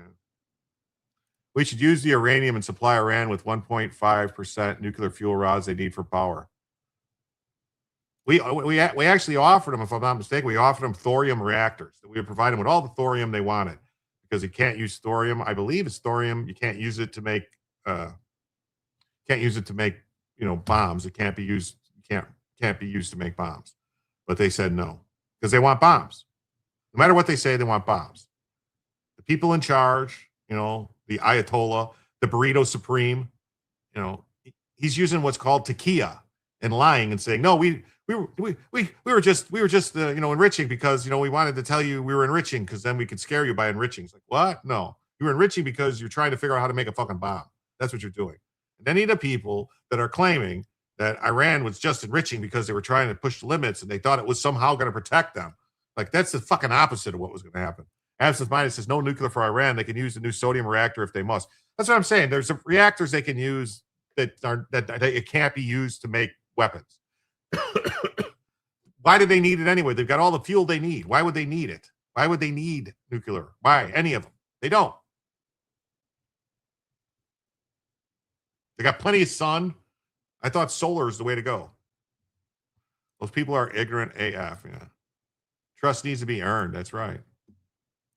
Yep. All right. Great. We're still bombing each other, but there's still a ceasefire. Don't you worry about it.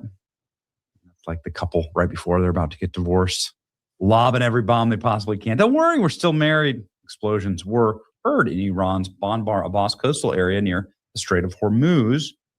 The cause is unknown. Big flames and videos of big fire burning, but it's under control, according to Iranian.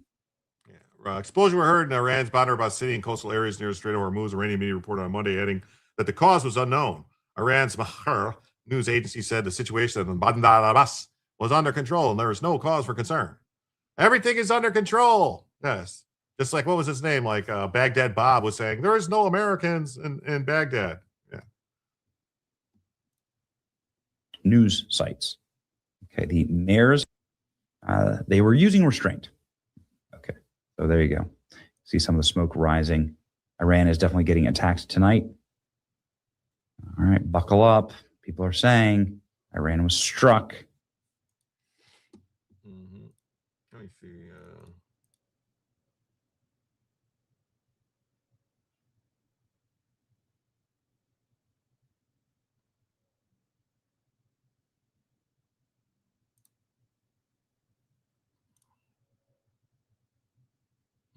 Hold on a second.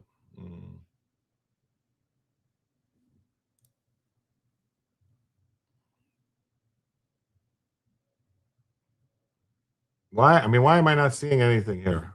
I'm everywhere doing this.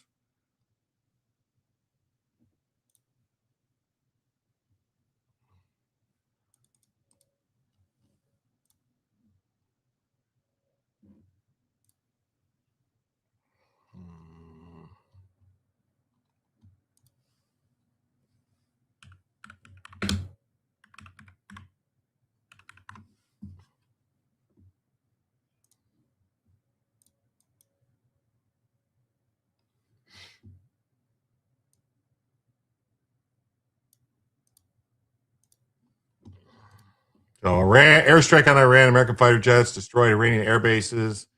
More than 200 missile attacks have been carried out on Iran so far.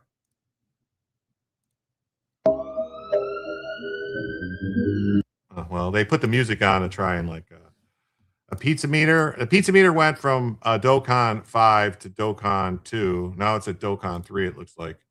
We're at DOCON 3. So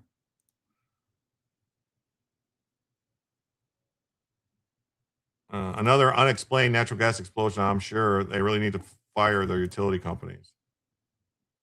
So yeah, that's this. All right.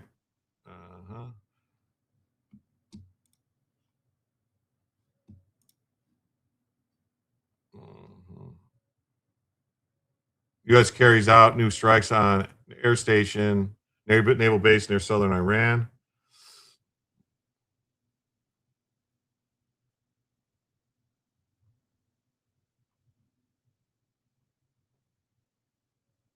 Details of self-defense. Iranian boats caught landing mines. U.S. eliminated 2 boats. You should be eliminating all the boats. Eliminate all the boats.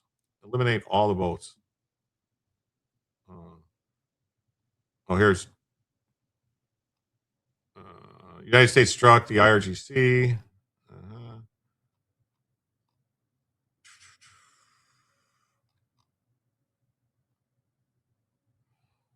U.S. military launched self-defense strikes in southern Iran. Pray for our troops.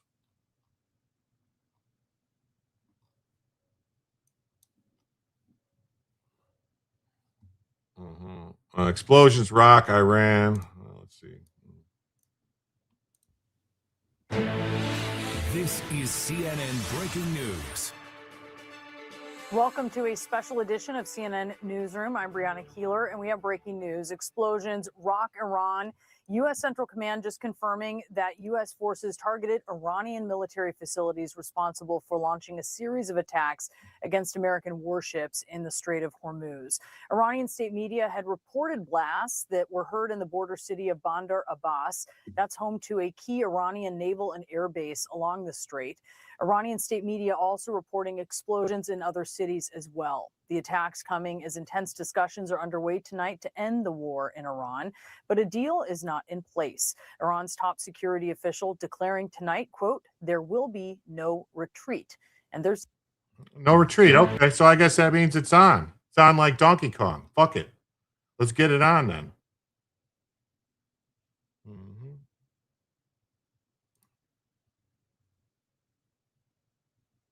This is prior footage.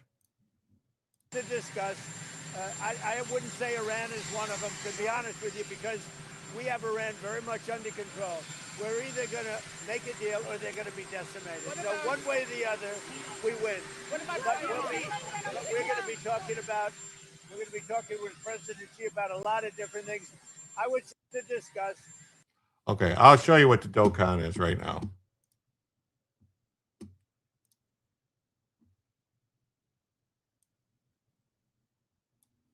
So this is Dokkan, all right? It's a pizza Pentagon Pizza Index, all right? It tracks the index. Last night, it was at Dokkan 1, which Dokkan 1 usually means something's happening. Dokkan 3 is just increased force readiness. It tracks the pizzas being sent to the Pentagon. Generally speaking, if it goes down to Dokkan 2, Dokkan 1, there's something going on somewhere. They're planning something. Like the night before, the entire night or 2 nights before the raid on Maduro, it was at Dokkan 1 for like 48 hours straight. Darlene says, I've learned a lot from Rabbi Wolicki. He's not your typical Zionist, but more of an Arab Israeli political analyst. He goes into the history and theology driving these crazy people.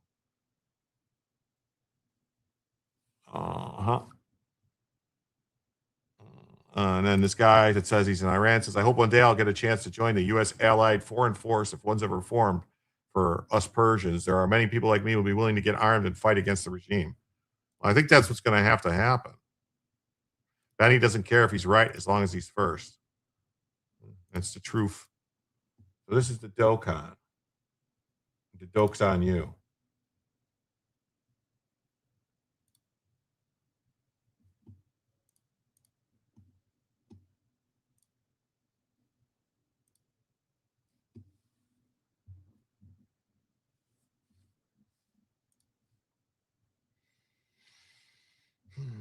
So we've got here military strikes, Iranian boats, missile launch sites. So they confirmed that money is targeted facilities and self-defense. Maritime tensions escalated after Iran closed the vital Strait of Hormuz. Stuff. Interesting. So they're ordering dinner while working. Yeah, whenever they're ordering a bunch of food and not leaving. There's also, I can show you, there's also other stuff here. It tracks other stuff too. It doesn't only track the pizza places, it also tracks the Hormuz hub, looking at the traffic and stuff like that. Traffic. Iran marked hazardous sea mines. They're just fucking laying sea mines, you dummies. It also tracks the gay bars, to see what's going on in the gay bars, because, that'll tell you what's going on with this in the strip clubs. Now it's at Dokkan 4, so I don't know. I don't get it. I don't get it at all. So let's see. Epoch Times and Washington Examiner. We'll read Epoch Times. U.S. military carries out self-defense strikes on Iranian boats and missile launch sites. Oh, the hell's the gay bars? Well, they track the gay bars because a lot of the people at work, a lot of these, whatever you want to call it, people in the Pentagon, a lot of them are closeted gays and go to the gay bars. Jimmy Carter, along with Woodrow Wilson, did more to destroy his nation than just about any other. Yeah, it's true. True. Definitely. Oh, thank you, Lynn. Strikes were designed to protect our troops from threats posed by the Iranian forces. Yeah, it's because of DEI. Yeah. They carried out self-defense strikes. Yeah, you were in high school when Carter's administration buffoons helped create the monster that's the Iranian Republic today. Yeah. U.S. forces conduct self-defense strikes in southern Iran today to protect our troops from the threats posed by Iranian forces. Central Command continues to defend forces while using restraint. Well, stop using restraint. No more restraint. Restraint doesn't work. Restraint doesn't work. No more restraint. No more restraint. No more. No more. No more. No more. No more. Okay. Getting back to this thing about the tank, Trump approves emergency declaration for California chemical leak in Orange County. Newscomb says. That's what Newscomb says. Garden Grove, firefighters say the threat of an explosion from a compromised toxic chemical tank has been eliminated. Yes, some 50,000 people who have been evacuated are now wondering when they can return home. CBS LA's Tina Patel is live in nearby Cypress with new information. Tina? Yeah, I was just talking to the authorities here at the command center, and unfortunately, they say evacuations are remaining in place for now. But they do say that the most worst case scenario, the most catastrophic, that is no longer going to happen. And their hope is that if things continue to trend in the right direction, people will be able to start returning home soon. Now, I want to show you video when our SkyCal was over the 7,000-gallon tank at GKN Aerospace in Garden Grove this morning. You can see that the fire authority is still shooting water at that tank, trying to cool it down, because inside is a flammable toxic chemical known as MMA. Over the weekend, the chemical in that tank started rising to dangerously high temperatures, and authorities were worried that it would lead to an explosion. But a crack that was found in the upper part of that tank yesterday has actually relieved some of the pressure inside, and so that worst case scenario no longer a concern. Now, I want to show you video from overnight, because firefighters have only been going up to the tank at night when air temperatures are a little cooler and the risk is a little less. They checked the gauge on the tank, which showed that the temperature of chemicals inside, which had been over 100 degrees, has now fallen to about 93 degrees. The hope is it will continue to drop, and then experts can figure out if that chemical is still in liquid form or now gas form, and then they can decide how to best neutralize it. It does not appear to be leaking right now, but they want to make sure that there won't be a leak, and that's why officials can't say yet when they might be able to lift evacuations. I don't have a hard timeline, but I can say this was a huge step in the right direction towards getting a resolution there. And so as we continue to monitor that temperature with the sun and the ambient temperatures during the day, hopefully it continues to trend in the right direction. We anticipate it doing so, and then we can form some more concrete timelines to get people back home. But now what fire authorities are telling me is that they're not going to send firefighters in to check the temperature again until tonight. Again, they're so worried about that temperature, and during the day with the sun, they just don't want to take that risk. So I said, does that mean that maybe evacuations are going to have to be all day and you won't be able to make a decision until nighttime? They're still figuring that out. Again, when we showed you the map earlier of where those evacuations are, there's kind of different zones. So I think they're going to be looking at that outside zone and see if there's not a chance of an explosion, maybe those could be lifted, but they're just not ready to say just yet. Yeah, Tina, I'm sure so many families so anxious to get home. Thank you so much for that update. Okay, that took time. That tank was ready to blow up. I want to talk about what's gone on in the last 24 hours that has gotten us to this position, so that all your residents understand it's safe to go back. Because remember, I promised you at the beginning of this incident, that was the #1 priority, is to get everybody home. But we could only do it if it is absolutely safe. I appreciate the patience. I know it's been challenging and frustrating. So let me explain how we got to where we are in the process of repopulation. 24 hours ago, we started seeing the trends of the tank, okay? A lot of people were asking us, why aren't we getting the tank numbers more often? We were not putting firefighters downrange into the area during the daylight when the tank is at its most vulnerability. So we were doing at night operations. We were doing it once or twice a night at the most to get in there and get a trend, get in, get out, okay? We were tracking those trends. We had to understand the stability of the tank.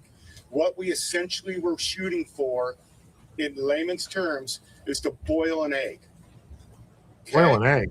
That's what we wanted. You know, you have to control that temperature to get that egg done right and not crack the shell, okay? The shell did crack, but just enough to release that pressure without causing a leak or an explosion. That was our huge moment in this incident that we were able to capitalize on and take control of it and start mitigating it and go what we would call offensive. Go downrange and start taking active actions to assess the tank and everything you saw on TV last night. Yeah. That's because of the trending that we saw. You remember we talked about 77 degrees and then 90 degrees and then 100 degrees and then it flattened. And then we went back in and it was 93 degrees. It not only flattened, but it retracted. There we go. That's what we were looking for. That was that moment where we knew we were starting to get a hold of this thing. The tank was stabilizing. Then it's down to 92 degrees. Here we go. We took off all the sides of it. You saw those guys working so hard last night, taking off all the weather and insulation on the side so that the water can directly impact the tank and be more efficient at cooling it and continuing that. That's like that egg when you take off all the shell on the outside. That's what we did last night. What is he talking about? The egg? Water on it. And Fuck is it with this guy and eggs? At cooling this thing down. Eggs on the brain. That time temperature curve. Today, with all that information and the fact that we are confident that that tank released its pressure, we have absolutely ruled out the ability for this tank to levy and have that catastrophic explosion. With that intel, working with our partners, the experts from the EPA, the Orange County Healthcare Hazmat Division, our hazmat team, and the technical hazmat team that we brought in last night that led that charge in there, pulling off all that stuff. We were backing them up with all those experts. We have reduced the footprint to what we are repopulating today. Roughly 65% of the incident is going home. That's a huge win. The number two, back up. The number one win of this whole thing is we've had no injuries to civilians and we've had no injuries to firefighters. It doesn't get any better for that as an incident commander. Super, super successful day. What took so long today? The process is this. After all that data we're gathering last night and the last 24 hours, previous to that, this morning we have a repopulation meeting at 0900. We get all the decision makers in a room. We discuss the whole thing. We present the modeling. We modeled the incident to the current potential. Mind you, there was 6,500 gallons in this tank. The shell game. A lot of that is cured already. We don't think there's they cured the eggs. Liquid potential left in it. We don't know exactly how much, but based on all this technology and this indication with the experts, we know some of that is gelled up or hardened like it's supposed to do. So the modeling we did is for 5 days out, looking at the worst possible conditions that are currently forecasted. We built our evacuation footprint on a 360-degree assessment of that, so that if we have a wind change that we are unexpected, we have that covered as well. So that modeling, both plume and potential fire, is covered in this evacuation zone.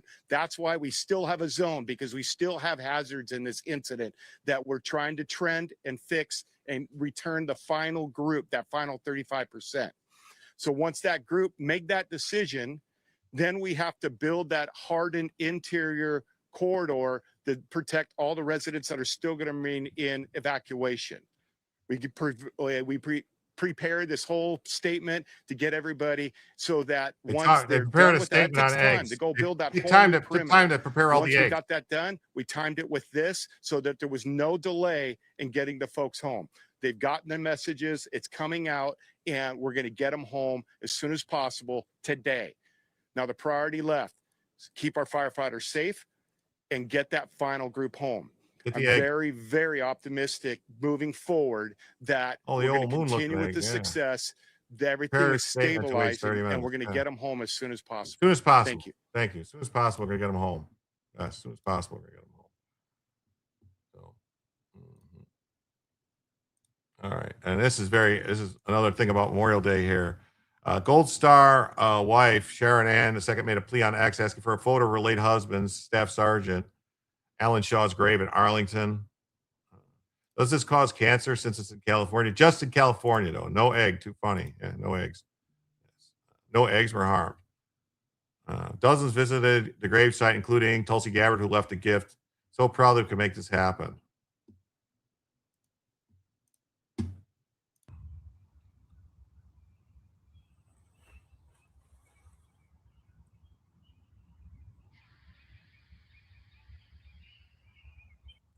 Oh, she left a challenge coin there. That's awesome.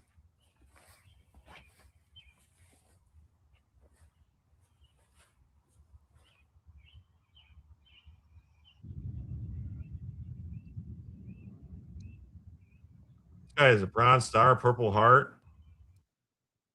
Wow. Wow. The amount of flowers here versus this morning is amazing.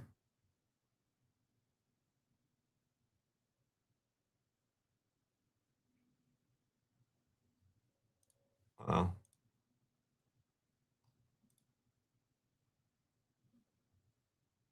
Wow. That's good, right? Yeah, this was disgusting what they did today. This is one of the most classless, disrespectful. Oh. Yeah, they still can't get building permits after the fires. This is one of the most classless, disrespectful, vile posts using America's fallen warriors as props to try to score cheap political points.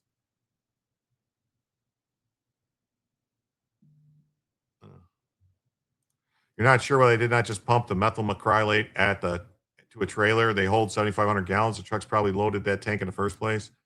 Are we winning yet, Jim? I don't know. Against the eggs? Maybe. Wasn't that the Manchurian candidate? Maybe. Sacrifice should have never been exploited. This is the DemonRats. Today, we honor American heroes who made the ultimate sacrifice in Trump's war with Iran. Americans who have died in Trump's war with Iran.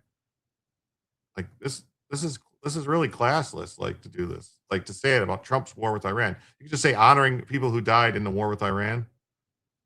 You know, and they deleted it because stop disrespecting our fallen soldiers. You're disgraceful.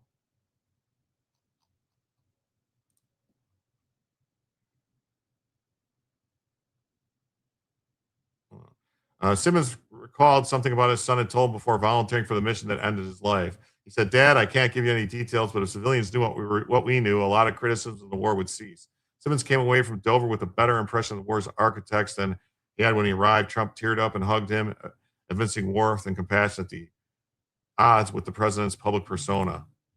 Simmons said he credited Trump for looking him straight in the eye, extended his condolences father to father, and conveyed how difficult it is to make the decision to put children's of other parents in peril.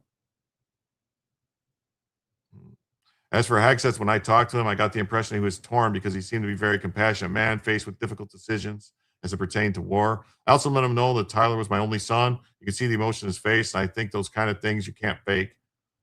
I was pleasantly surprised because the perception is Trump and Hegseth don't care what they're doing, but they do care. And I got to see a different side of them up close and personal.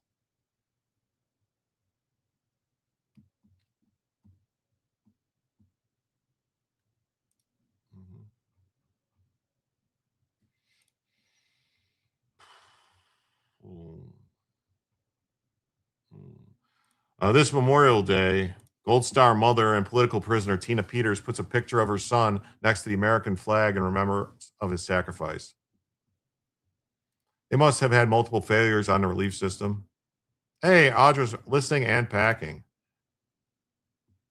God bless our troops and God bless our Gold Star families on this solemn day. Free Tina Peters.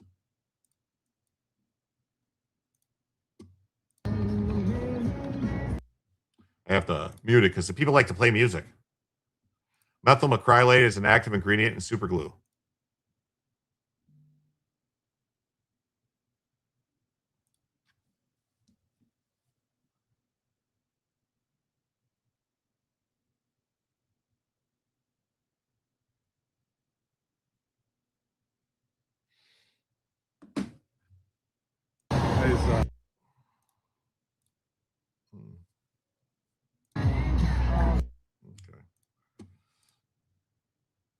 Nothing gives me more satisfaction than left-wing parasites commenting on these Tina threads. I'm happy they hate her. That means she's effective. That means she's on the right side of history. Thank you for getting the word out. Just now, leftist rioters dig up cinder blocks outside of ISIS Newark and use them to reinforce their barricade blocking the facility's exit. How is this being allowed?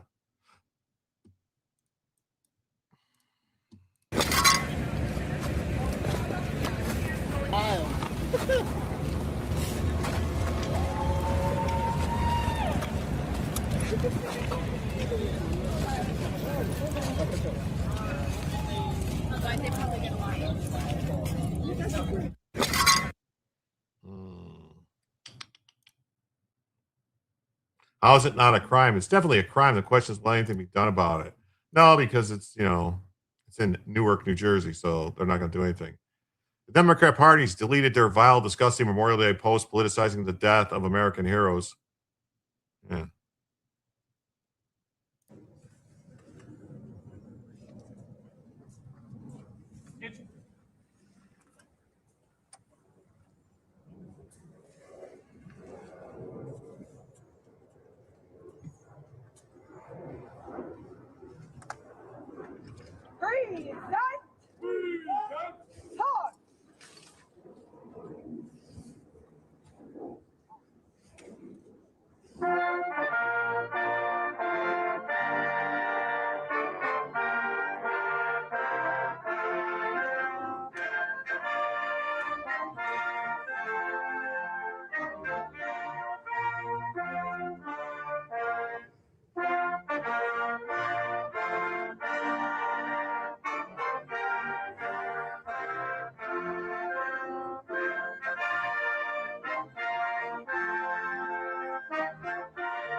Wow.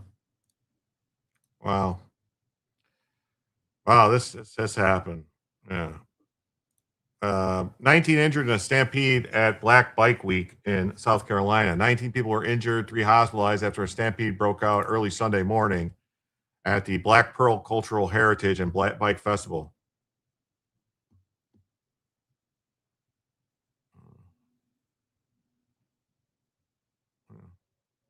Okay, well, stay safe, and I hope everything goes well. I hope you're free soon. Yes. Memorial Day and Veterans Day are really important days in our family. Important days in my family too. Kind of late, 5 a.m. there. Okay. So glad President Trump's restoring our beautiful capital city. Officials say there were no confirmed fights or weapons or direct threats. Black Bike Week is the largest African American motorcycle rally in the United States and draws hundreds of thousands of attendees each Memorial Day weekend. Authorities have restored order and are investigating. Well, let's see.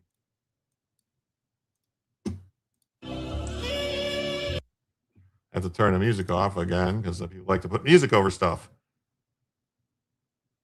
I don't see any bikes. You see bikes? I don't see any motorcycles. Where are all the motorcycles? If it's Bike Week, where are the motorcycles? There's just like people running. I don't see any motorcycles. Oddly enough, they never seem to have any problem in South Dakota every year for going on 86 years now. Yeah, I don't know. Seems weird. Huh. Oh, this is sad. Especially, it's very sad. Legacy media has ignored it. Trump house owner dies after brutal attack outside of Escondido home.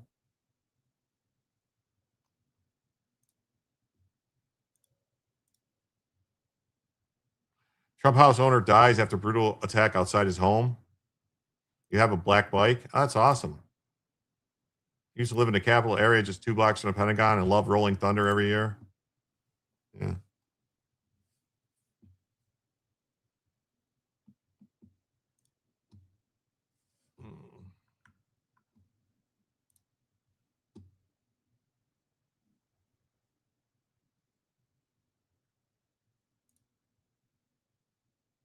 I don't want to do it.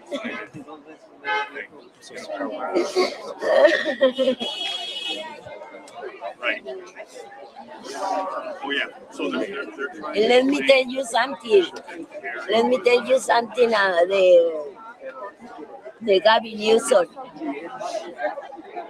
This guy is very bad. He killed his mother because the mother called him and say, you know, I want suicide. That's the words. And he don't put attention. But the afternoon, he called the sister and I say, what happened with my mom? Oh, my mom want to suicide.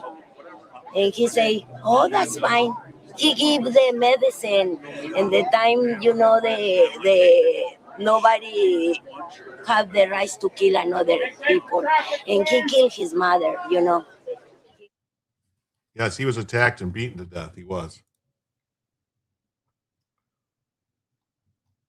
The owner of a heavily decorated pro-Trump house in Southern California has died just days after he was beaten to pulp by an alleged Navy veteran. Cory Sharon, a 69-year-old Army vet known locally for covering his residence with MAGA banners and flags, died Sunday night after nearly a week of hospitalization in critical condition. The attack happened May 20th outside of his home in Escondido. Prosecutors allege 32-year-old Thomas Caleb Butler attacked Sharon in what officials described as an unprovoked assault. Butler, who's been described in local reports as a Navy veteran, has pleaded not guilty to charges including attempted murder, elder abuse, criminal threats, and battery. What do they mean has been described as a Navy vet? Did he serve 6 years, 4 years, and an honorably discharged, or did he serve a couple months and got kicked out of boot camp? Yeah, they will blame mental health issues. Yes, they will. Deputy District Attorney Ross Garcia previously told the court that Sharon suffered catastrophic injuries during the incident. It was just a simple punch to the jaw, Garcia said. The victim falls to the floor, and there were subsequent hits to the victim's head area. So it wasn't just a simple punch to the jaw. Security footage obtained by local media shows Sharon standing outside his Buchanan Street home before the suspect approached him and attacked him.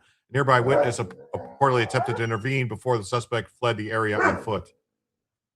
This guy will walk. He better not. Police later located Butler nearby and took him into custody.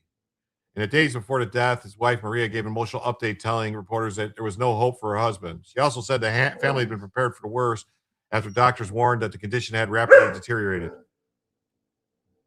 What else did they leave out a description for this Navy veteran? Well, yeah, was he honorably discharged? Was he dishonorably discharged? Did he complete boot camp? What do you mean? The way they put it in there is like reportedly a Navy veteran. Like, was he discharged for being nuts? Authorities said Butler remains jailed without bail. Prosecutors indicated the charge could now be upgraded following the death. When will we see a new scum or AOC strategy paper on Iran? Well, the strategy paper on Iran would be just give them, their paper would be just give Iran a bunch of money and then they won't do anything. Is there a crowd fund for the poor widow? Yeah, Bella, yeah. So, Maria told reporters she believes her husband was targeted because of the pro-Trump displays. Hey, what's up, Sober VTech? How you doing? The neighbors described the area as being shaken because of the attack, saying the attack felt sudden and deeply disturbing for such a quiet area. Love hearing her chime in. Yeah. Your great uncle Ira was killed at Normandy every Memorial Day. My grandfather made a point to go honor his youngest brother. Hey, quiet. I'm talking here. To honor his youngest brother's memory, bringing us all to the memorial marker. Freedom is not free.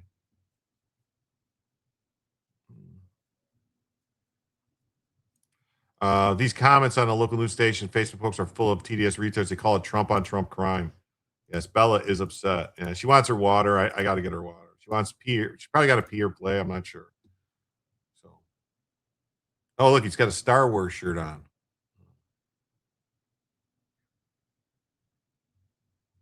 So, I don't know.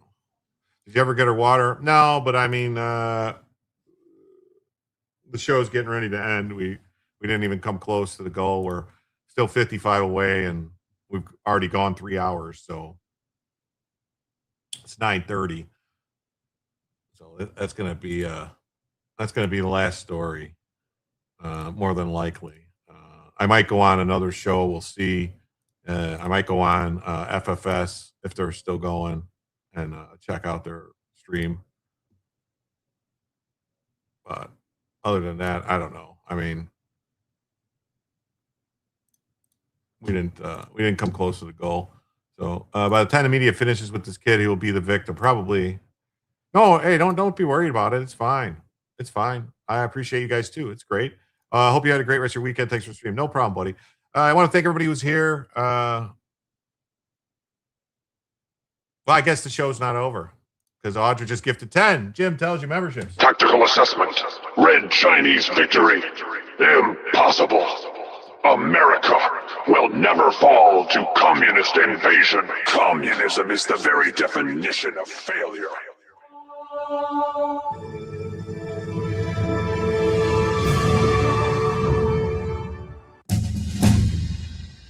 Well, thank you so much. Yeah, bam. That's how that goes. Thank you so much, Audra.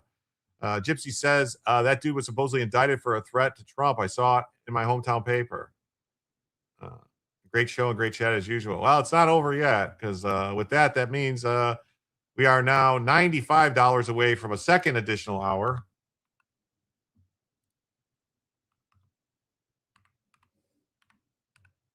Thank you so much, Audra, and all the other people who donated.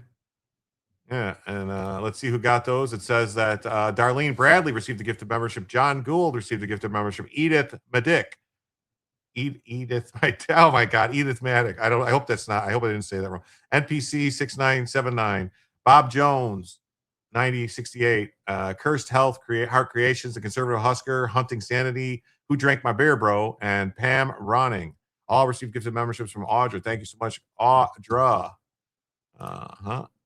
Start another goal. 10 super chats yellow for 1 hour. This, and this. I'm going to have to go get Bella's water here, though, in a second. Because she wants her water, I believe. And we are 95 away from a second additional hour. Start the goal.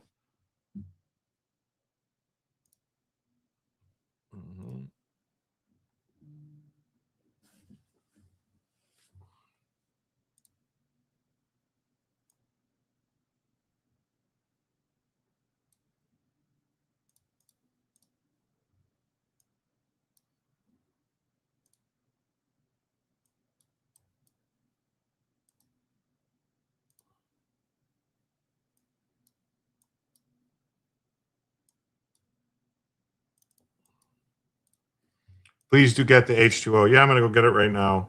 I haven't seen Pam in a long time. I hope your day went well. I was thinking about you, Joe. Yeah, eat it, right? That's what I'm saying. Go get the baby some water. You don't want to run up on an animal neglect charge. I'm going right now to get her some water. Don't worry. I'm just going to find something to play here.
I don't see nothing real quick here I can put on. Looking for something to put on.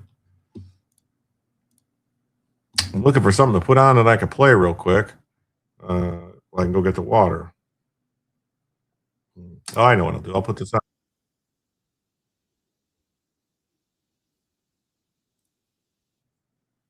All right, here.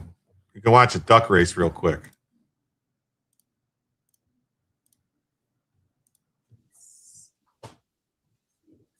Six times shuffled, and we're gonna run it. Keith would like a ticket. Keith, if I'm not mistaken, I think that's gonna be 685. So yeah, Keith, that's gonna be 685. That's Keith. What do you take? Ticket. Cool. It's done.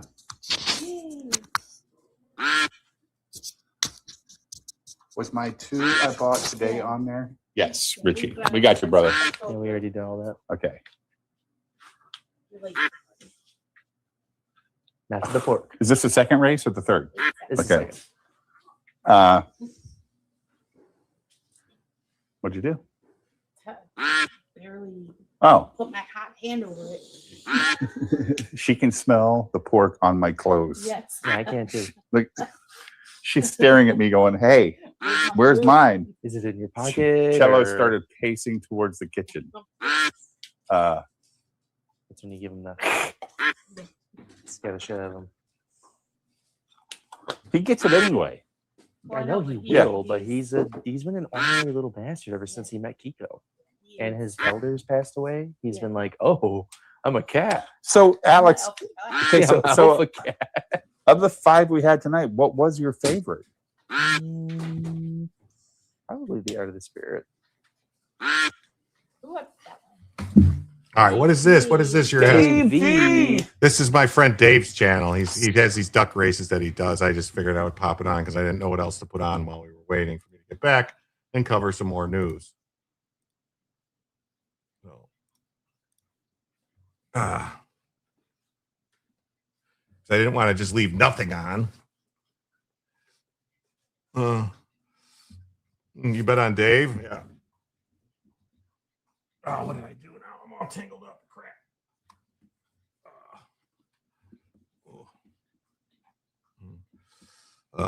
Dead air. Yeah, I know.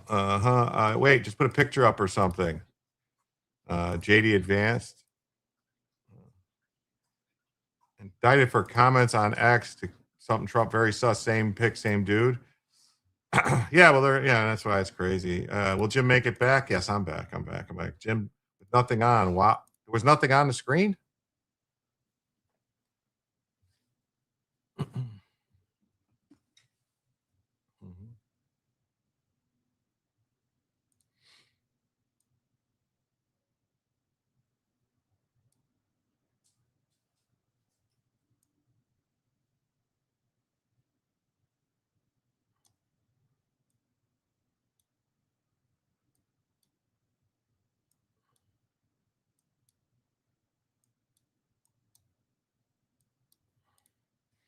Only name you can read. Yeah. All right. So rising sea levels will swallow New Orleans, the scientists say. The scientists say. That's what they're saying.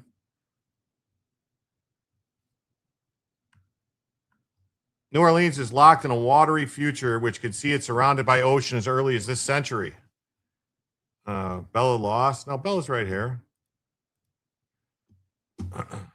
According to a new expert analysis, which says the city must start the relocation process now to avoid chaos. Yeah, they're telling everybody get out now. Leave New Orleans now. The paper's conclusion are stark, but it's no secret that New Orleans is highly vulnerable to rising seas as the planet warms. Coastal Louisiana is one of the lowest lying regions in the world, and New Orleans, a city of 360,000 people, is particularly exposed. Yes, it's built below sea level. Yeah, that's why they have levees. When the levee breaks, mama, you gotta go. Oh, well, oh, well, oh, well. Hope you enjoyed your holiday weekend. I had some good visits with local friends I don't see often. Well, that's good. That's good. It sits in a bowl-shaped basin, mostly below sea level, in the middle of a rapidly shrinking delta. The city almost entirely surrounded by wetlands, which acts as a buffer against hurricanes and storm surges. These are fast disappearing. However, as humans drain them for development, dredge canals in them for oil and gas industry, and construct river levees, depriving them of sediments that stop them from being submerged. Since the 1930s, Louisiana has lost around 2,000 square miles of wetlands. Who are these experts? Oh, they're same experts that have been saying that we're all going to die soon from, global warming. It's been this way forever. Live in a fishbowl, learn how to swim. That's what they say. Coastal Louisiana faces sea level rise around 10 to 23 feet. 10 to 23 feet? Really? The sea level rise hasn't even been measured in inches so far with all their claims. It hasn't moved. Yeah. According to the analysis published in May to journal Nature Sustainability. Oh, okay. So it's a journal specifically about climate change. The impacts will be bleak. Around 75% of its remaining wetlands are set to be lost. The shoreline could retreat inland up to 62 miles. The Danish can't come up in windmills for them. The region has crossed the point of no return, adding New Orleans will be surrounded by the Gulf of Mexico before the end of the century. They argue the city must seize the opportunity to develop strategies for relocation that could make it a model for places facing a similar fate. Like someone was just saying, the Dutch, the Dutch have been living like this for hundreds of years. They built levees. The little Dutch boy puts his finger in the dike, as they say. It's a whole thing. What will that be before California and Florida disappear?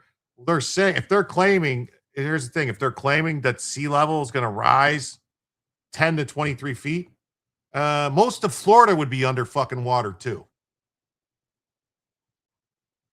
Because most of Florida is only like 12 to 15 feet above sea level.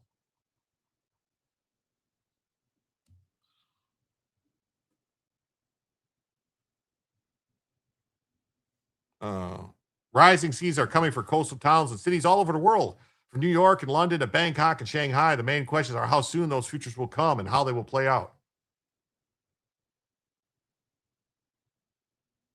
New Orleans is a basin. Why didn't they say New Orleans will be flooded?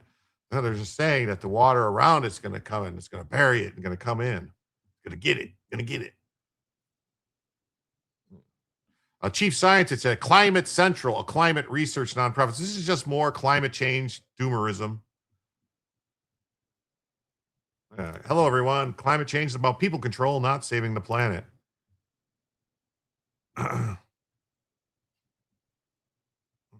Okeechobee is a scam to natural use of water.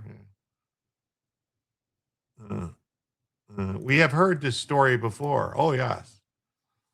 The report scientists looked into the past when the authors identified an ancient shoreline roughly 30 miles north of New Orleans, which formed around 125,000 years ago when temperatures were similar to today, but the oceans were at least 10 feet higher. So wait a minute, you're saying 125,000 years ago, when there wasn't no people putting out man-made climate change, the shores were different.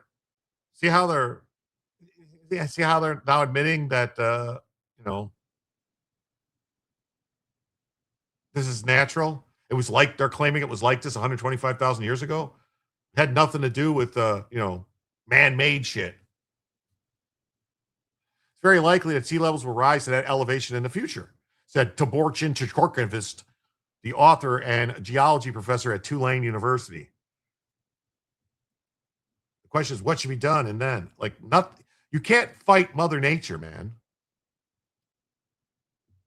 You can just try to, adapt. That's it. You can't stop it. They brainwash the kids in school about climate change lies. Oh, yeah. People are already leaving coastal Louisiana and have been for decades. Well, yeah, because crime was rampant. There was no fucking jobs. And it was a shithole. If they are experts, what they say should come true. Yeah, well. Oh, my God. It's Miss Pat Hacker. Yeah. Since Hurricane Katrina, which landed in Louisiana in 2005, killing 1,400 people, New Orleans has lost around 25% of its population. Or was that population ever there, or were they just fake people? This land is your land. This land is my land. From Southern Valley to the rising gray, I'll never know how much I love it. This land was made for you and me. Bass Jim is best Jim. I try. Pretty sure Trump said offshore drilling was ramping up. Yep. Mhm. The storms the city faces are only likely to get harder. You think so? Why would they get harder? This is just another way to funnel more money to climate activists. Yes, it is. Mhm. I love it when Jim sings. I try. Louisiana is a big swamp. Always has been, always will be. The fact that they can show a swamp there is a joke. It's fighting God because they think they have the power of God.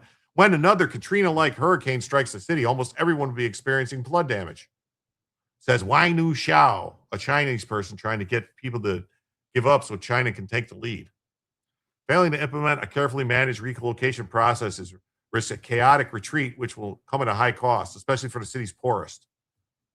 As the population drops, it will entrench existing inequalities. These people that are supposedly weather or earth experts are now talking about tax bases and insurance premiums. People may decide to stay and adapt in place, but the more money they sink into trying to flood-proof their lives, the less they'll have to relocate, said Fidel Castro. If writing is on the wall, you need to eventually go, and you need to go now. Just go, get out, everybody leave. They're playing out storm surge possibly not facts. Yeah. God made the earth for us. Yes. There is a precedent for relocation. The city of Kiruna in Arctic Sweden is being slowly swallowed by the iron ore mine upon which it was built. As the mine expanded, buildings fractured and some collapsed. Kiruna is now in the midst of a decades-long relocation process, which was voted for in 2004 and expected to be finished in 2035. Yeah, they need climate change BS. Yeah, they should just build arcs. Build some arcs. Last year, the town transported its more than 100-year-old church to a new city on a specially designed trolley. According to Al Gore, we're all supposed to be dead now. Yeah. Hey, Mama Pillow, thanks for being here. The new city center should be ready next year.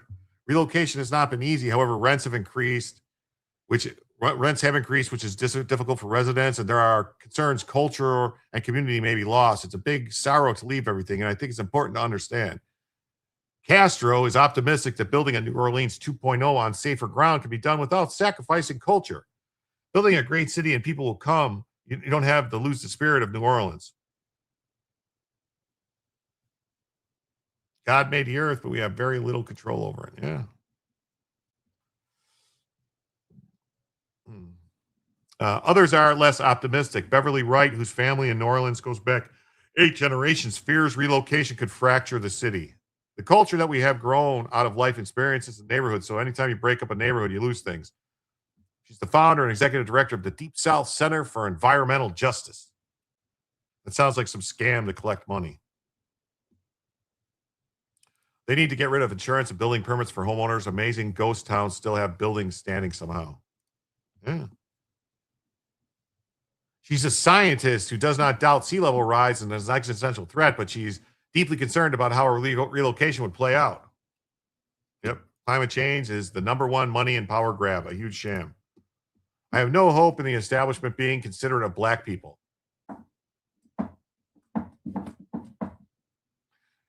She's referring to the widely criticized government response to the hurricane. She fears generations of black people will be forced to start again from scratch because they have nothing if the land is taken from them. For now, there does not seem to be a huge appetite among policymakers to really start thinking about relocation. There have been efforts to buy the region more time. In August 2023, ground broke on a vast sediment diversion project to boost the wetlands and help safeguard southern Louisiana from storms and rising seas. Hey, what's up, Sweet J Dream? How you doing? How many of these NGOs are government funded? All of them. All of them are government funded. All of them are government funded. That's where the most money comes from. When we can create lightning from the skies, then man has control over the earth. Yeah. The climate is racist. Yeah, the climate doesn't care about these people's color. That's why they're racist. Try to take the land from just them. In 2025, it was canceled by state Republican Governor Landry, citing high costs and damage to fisheries. This decision effectively means giving up on extensive portions of coastal Louisiana. Yeah, they were doing all the stuff that was destroying other businesses, fisheries and stuff. Torquevist and Castro are keen to emphasize their paper is not all doom and gloom. A carefully planned relocation could be an opportunity for New Orleans to be a leader. Yeah.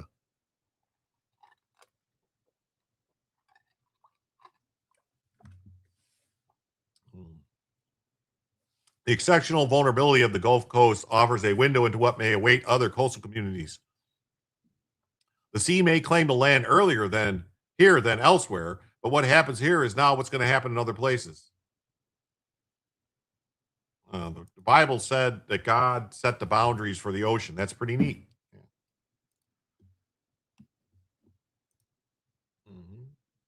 So there's that story. Rising seas will swallow New Orleans. People need to start relocating now. Now. When? Now. Now. No, not now. Now. No, now.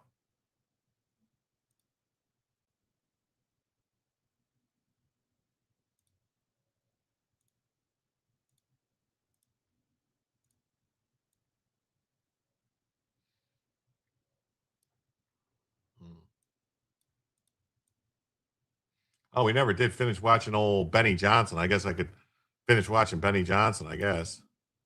Right here. Abbas. That's home to a key Iranian naval and air base. Hey, what's up, along Iro? the How you strait. doing? Iranian state media also reporting explosions in other cities as well. The attacks coming as intense discussions are underway tonight to end the war in Iran, but a deal is not in place. Iran's top security official declaring tonight, quote, there will be no retreat. Cool. Yikes. CNN is retreating, though, with the quality of their anchors. Yikes. Buzz, your girlfriend. A third U.S. aerial refueling tanker is now airborne. There is a ton of aerial refueling and military buildup around Iran right now. It's been happening for days, actually, if you've been paying attention. Large fires on Iran's Karg Island. That's a big one right there. And, of course, the Domino pizza tracker is spiking at 147% normal rates of pizzas being delivered to the Pentagon. President Trump at this exact hour didn't say anything about the bombing of Iran, but he did say that the enriched uranium will be immediately turned over to the United States, be brought home or destroyed, preferably in conjunction with the Islamic Republic of Iran, destroyed in place or at an acceptable location, the Atomic Energy Commission or equivalent being witness to the event. Thank you for your attention to this matter. This is Donald Trump effectively announcing the nuclear end of the peace deal. And we want that peace deal to materialize. We'll see what happens this week. This is what Karg Island looks like. Apparently, there are major fires on the island. Not good, obviously. Not good. Major fires on the island. Mark safe from drowning tonight. Bolton, I hope Iran talk fails. Oh, well, that's terrible. Making a mental note to check in on New Orleans in 10 years. They will all go to Florida and tip over the peninsula. Yes. Yeah. Saudi Arabia used to be a lush forested woodland. Change happens. Mother Nature rules. We are specks of sand in geological time. Yeah, the Sahara Desert used to be called the Sahara Forest. Until my grandfather went there as a lumberjack and cut them all down. New Orleans is 1 to 2 feet below sea level. Some parts are like 8 feet below. NOLA has been this way for a very long time. Yeah.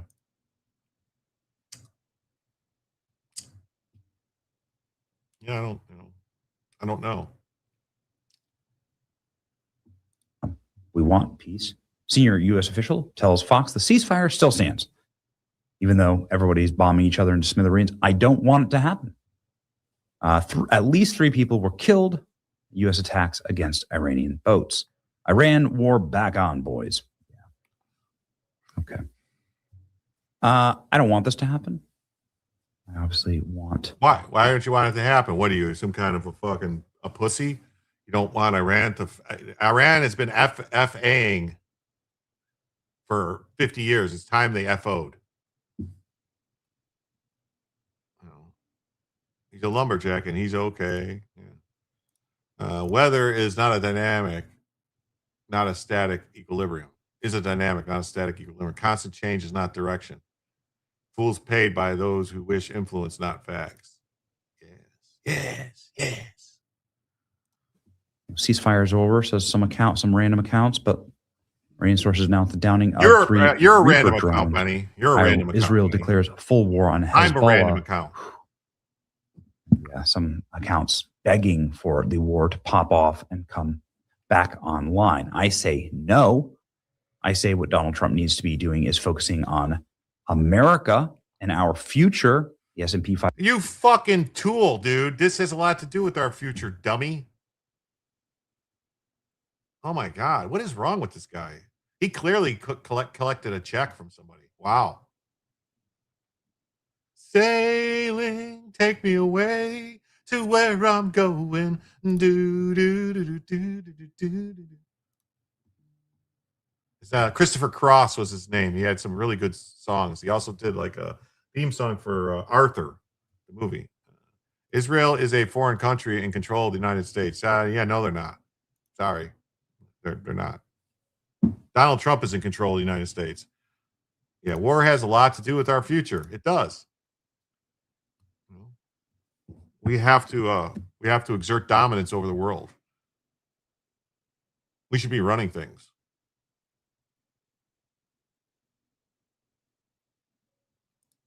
Futures are extremely and exceedingly strong. The markets always tend to know these things.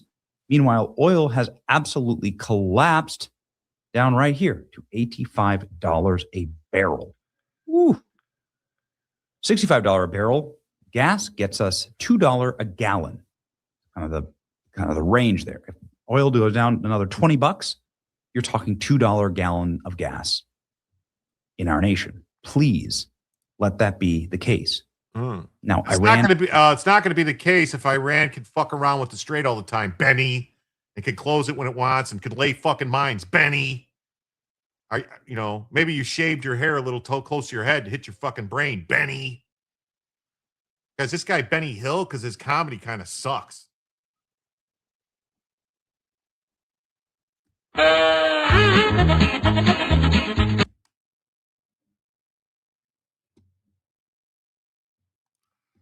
Climate change, huge money laundering scheme. That's why Dems love it. Remember when they waved Ukrainian flags in Congress when they approved more money for Ukraine? That needs investigated. Yes, I agree, I agree. Plane known to be used by the Iranian government, flown by their Air Force. See, a flight track is headed from Tehran to Moscow. Yeah. Let's get it back to 50 cents a gallon. Yeah, 50 cent. 50 cent. 50 cent. That's big news if that's true. I wonder who's fleeing. Or maybe they're just going there for some other reason.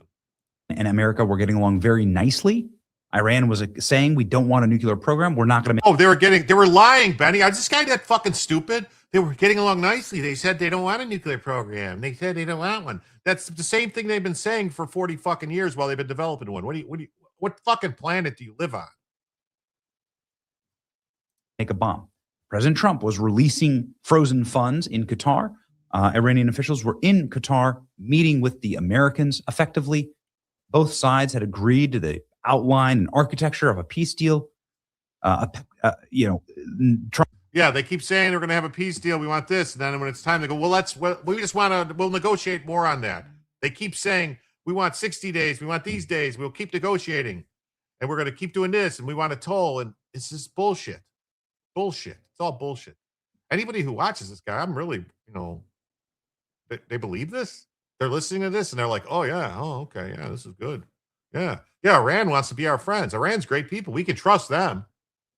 Well, we can trust Iran. They're great. Yeah. Trump was saying that it's 95% done. We are set. The agreement has been largely negotiated, subject to finalization. President Trump is asking for Iran to join the Abraham Accords along with Saudi Arabia and Qatar. The write-ups about this peace negotiation seem very, very strong. Seems like a great, broad, sweeping peace plan. Obviously, there has been major military buildup, so both sides don't exactly trust each other, but it seems like we were headed in a very positive direction today. Oh, yeah. It's been positive all the time, positive.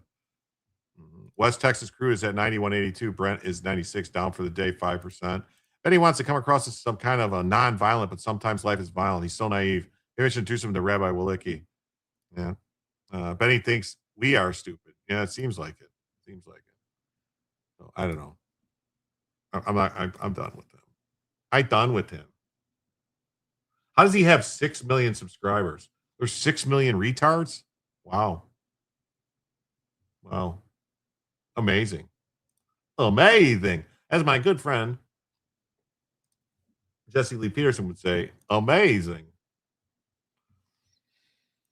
All right. Trump is set for a Walter Reed medical checkup. When you were in high school, you paid 17 cents a gallon in a gas war. Yeah. How loud do we have to say it? The IRGC can't be trusted. Mm-hmm.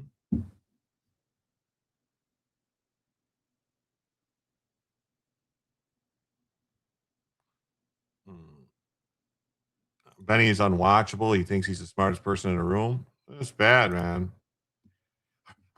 Iran was being nice to us. They were liking us. They said everything was great. Who said? They're talking out of both sides of their mouth. They're saying one thing, doing another. They're shooting missiles at shit. They're putting fucking mines in the water. What?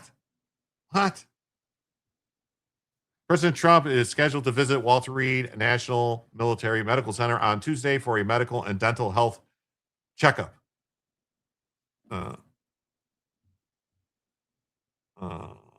Look, we cannot attack those who are on our side or ostracize them from us because they do not agree on the war. This is not about agreeing on the war. This is about being like, he's saying like, Iran was trying to be our friend.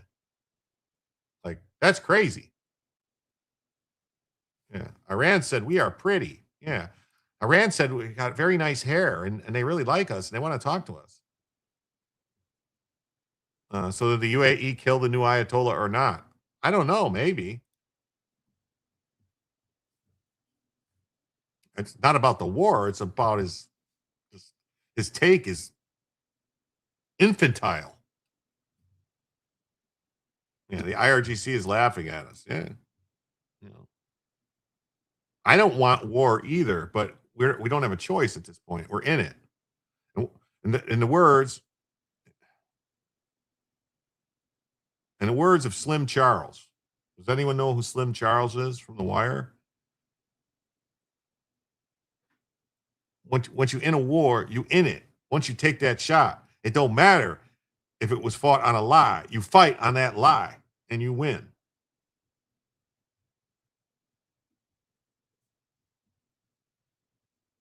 So the White House has described the visit as part of the president's routine preventative health care, but the appointment comes as media scrutiny surrounding Trump's health continues to intensify ahead of his 80th birthday next month.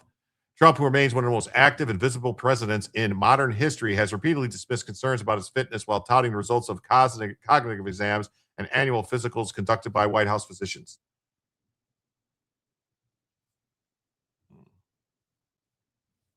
I feel literally the same as I did 50 years ago. Well, I don't. That's right. Peace through strength. That's the only way. Tuesday's appointment marks Trump's third scheduled medical visit to Walter Reed in 13 months and his fourth publicly disclosed medical evaluation since returning to the White House. White House physicians, Dr. Sean Barbabella has consistently described Trump as being in excellent health and fully fit to be commander-in-chief. Yeah, Biden didn't even know he was alive. Biden was like, I need to give you some ice cream. I want some ice cream. Following Trump's October 2025 exam, Barbabella said the president demonstrated strong cardiovascular, pulmonary, neurological, and physical performance. These guys are like the Japanese kamikaze, and we all know what it took to stop them. The president also repeatedly boasted that he aced the cognitive exams. Did he? You saying he didn't? White House officials attributed the bruising on to frequent handshakes combined with Trump's daily aspirin use for cardiac prevention. White House officials have attributed, the White House has pushed back against speculation surrounding the president's health, accusing critics and social media influencers of spreading misinformation designed to undermine public confidence in Trump.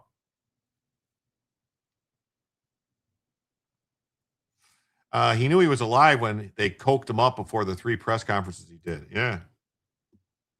Press Secretary Caroline Leavitt previously called online rumors about undisclosed hospital visits a clearly organized misinformation campaign peddled by left-wing accounts. Trump's visit to Walter Reed is also expected to include meetings with military personnel, according to the White House. While DemonRats and legacy media outlets continue to focus heavily on Trump's age, allies argue that the president has maintained a grueling work schedule and remains mentally sharp while leading on major issues ranging from border security to international diplomacy.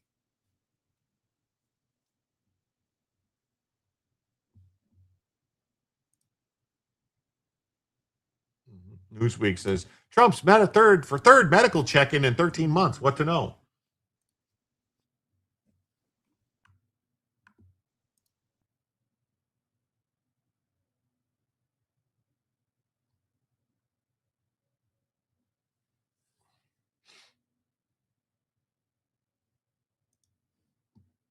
Separate topic. We are learning President Trump is heading to Walter Reed tomorrow for another medical checkup. What should we know there? Yeah, this is going to be his third trip to Walter Reed in about a year. We're told by the White House it's for dental and medical purposes, just a checkup in that case. The president will turn 80 next month. So, of course, any visit to Walter Reed by the leader of the free world is noteworthy. And he has had a few, one in which he got an MRI, one in which he had his heart checked out. So certainly there have been some checkups for the president over the past year while he's been in office. He's also had, as we've seen from pictures and videos with the president, he has had some apparent drowsiness during some public meetings. And he's also had a noticeably bruised hand.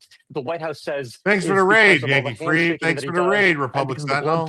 Thanks for the raid. Covered up with makeup Republic at Sentinel. times by the folks. Thanks for the raid, Spartacus. But certainly, when the president goes to the Walter Reed, it is notable. He often meet with some of the personnel that's at Walter Reed, some of the members of the military that are also there getting treatments.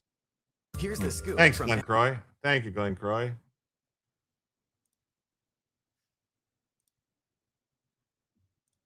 Thank you, Glenn Croy. Just stopping in to say howdy, everybody. Happy Memorial Day. And drop a like. Thanks to Jim for help bringing everyone the news. And have a great night. Yes. Thank everybody over on the Rumble for the raids. I had 3 raids came in from Public Sentinel and from SoarNet and from well, here it is right here. I can do this. It's easier to do this. Bring it up right here. Share this. It says Republic Sentinel has rated the stream. Thank you so much. And SoarNet has rated the stream, and Yankee Free. Thank you so much to all the people who rated the stream that came over on Be Glad It's Not Falling Out. Yeah, thank you so much for the raids. So the most protected human on the planet gets a checkup every 6 months. No big deal. Yeah. Yeah, he sleeps 3 to 4 hours a night and gets sleepy. How dare he? That's crazy, right? It's insane. It's insane. Oh, look at this. Oh. What do you know?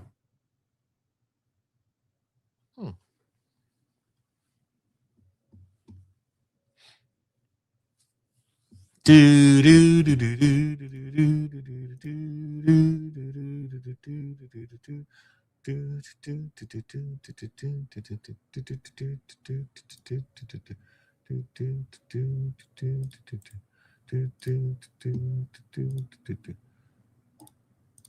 Trump says Iran and other Arab states should join the Abraham Accords as part of the peace deal. What? Yeah, don't forget to hit the like button. They definitely want him to take off a few pounds. Trump's got that booty. He could use to lose a little bit of weight. I wonder if he's taking the Ozempic, if that's why he was talking about it. You know, what do you think? You think he's taking the Ozempic? Ozempic. Please hit the like and subscribe to the channel. Funny that it's okay for Trump to fall asleep all the time, but Biden's nickname was Sleepy Joe. Hey, Duct Tape, Trump doesn't fall asleep all the time. That's ridiculous. Did he fall asleep at all? I've never seen him fall asleep. Can't wait to hear the Deb spin on gingivitis. Yeah, they'll say, oh, he's got something wrong with his teeth. I know, right? Someone asked if he was sleeping during the service, and I said he never sleeps. Yeah. I hope not. President said negotiations with Iran are proceeding nicely while warning attacks could resume if Tehran rejects the agreement. Well, attacks could resume, so I guess it's not proceeding nicely.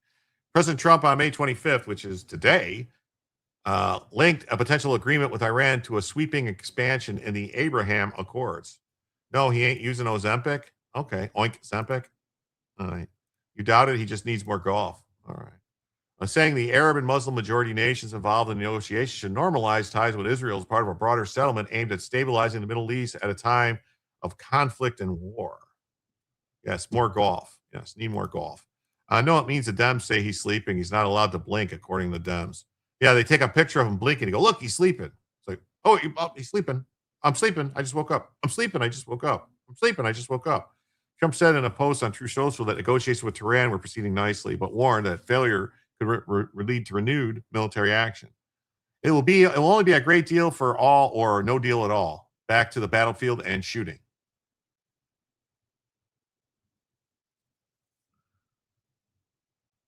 Karen O says, oh, wow, had bad repair for 20 years, then leg fixed, but broke neck last year. I hope you feel better. What happened to cocaine weight loss parties? Yeah, that was great, man. Those are great. Ask Nick Ricada. He can tell you all about it.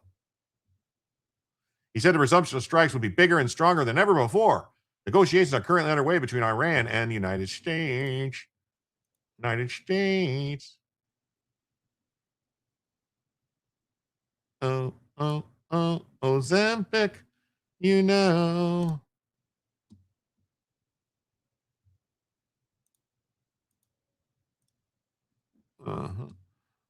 Trump said on May 23rd that Washington and Tehran had nearly finalized a memorandum of understanding.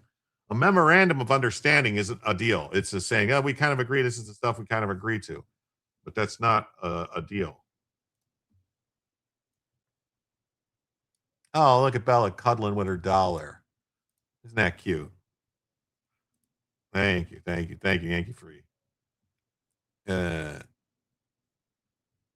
Iran's foreign ministry spokesperson Esmail Bagagi said during a May 25th news briefing that the potential memorandum of understanding contains 14 points, and it's broadly focused on halting the hostilities and ending the blockade in exchange for Iran lifting its own restrictions on the Strait of Hormuz. What's my opinion on the war right now? I don't think we're in a war right now. It kind of looks like we're just playing games. You know, if you're going to do something, you got to do it all the way. You take off the chain, you let the dogs off the chain, and you just do what you got to do. So we can't keep playing this game with them where it's like, oh, we want to make a deal, but then we're going to go lay mines and do this other shit. And then they go, oh, we're going to do this. You know, I think either they sign, I would give them like a 24-hour deadline. Either you sign the agreement that we can come in and get the uranium, you're going to do this, this, this, and this. If they say no, or we want to keep negotiating, then just start fucking bombing, because it's not over then. I don't know. But I'm just an asshole that sits on the internet and says his opinion. May 23rd message in which Trump announced the memorandum of understanding was nearly complete. He said he discussed the proposals with the Crown Prince Mohammed bin Salami Bacon and Emirati President Mohammed bin Zayed Al Nudi and Qatari Emir Tahim bin Hamad Tahim Kalam Badou and Egyptian President Abdel Fattah Al-Sisi Al-Qadisi and King of Jordan Abdullah II and King of Bahrain Hamad bin Asil Ali Khalifi and a pack of Stanleys. And along with the Turkmenistani's President Recep Tayyip Erdogan and others. You know, war is not a game. Men and women that protect us in losing their life for war. Yeah, you're right. It's not a game. That's why they've been playing a game, though. There's been a game getting played. We've been getting played by Iran. We're going to make a deal. We want to make a deal. We'll agree. And then the next day, oh, no, we don't agree. We don't agree. We want to keep talking. That's what's been happening. This deal, that what they're talking about is like, oh, we want to have another 60-day pause where we'll keep talking about the nuclear stuff for 60 days. But first, you got to give us money and you got to do this. That's not a deal. You know, Iran is trying to write checks they won't cash. Yeah. That's the thing. They're trying to just, everything they've ever done throughout history has just been lies to get away with more shit. That's it. You know. Why did I call it a game? They're playing a game. Iran is playing a game with us. Do you understand what I mean? Iran's playing a game. It's called delay. Delay. Drag it out. They're hoping for political winds to change. You know, you got to nip it in the bud. You know, I mean, if you're going to attack somebody because they're doing something you don't want them to do, and you want them to stop doing what they're doing, creating a nuclear bomb, we shouldn't have stopped attacking them until they said uncle. You know, just like you know. This is no different than Japan. we were not prepared to, this negotiated settlement with Japan. No, it's unconditional surrender. It should have been the same thing with Iran, unconditional surrender.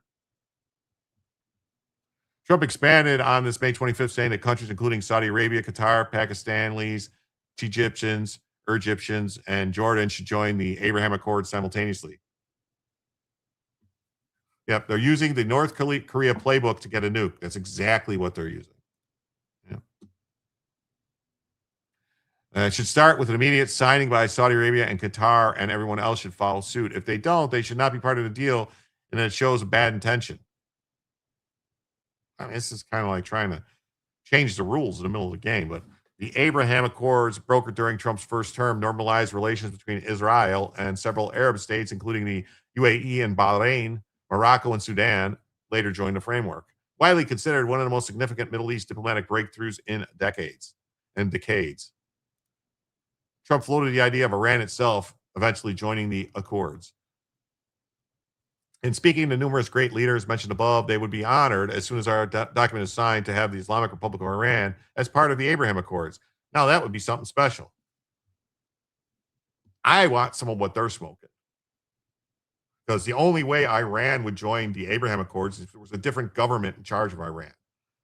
There's no way, shape, or form that these 12 Shia maniacs would sign the Abraham Accord, unless they were just lying and said, oh, yeah, we'll sign it, and then we're just going to go back on it the next day. Morning Doom says, Generation Z is the first generation turned out dumber and less prosperous than the previous generations. Well, who's to blame for that, though? Are they to blame because they haven't been properly educated and informed? They haven't been given the ability to excel? I mean, I don't know.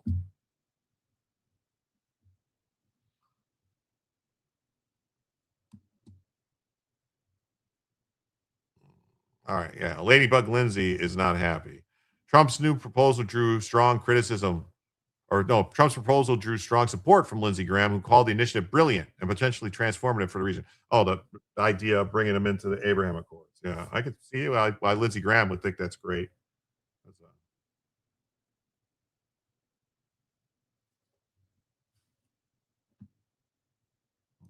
CENTCOM announced missile and drone sites as well as fast boats were bombed. Yeah, I kind of talked about it. Get the indoctrination out of schools. I kind of talked about it, Fletcher. They're saying that they caught Iran laying mines. And so then they attacked those boats and then attacked some missile sites and some other stuff. But, I mean,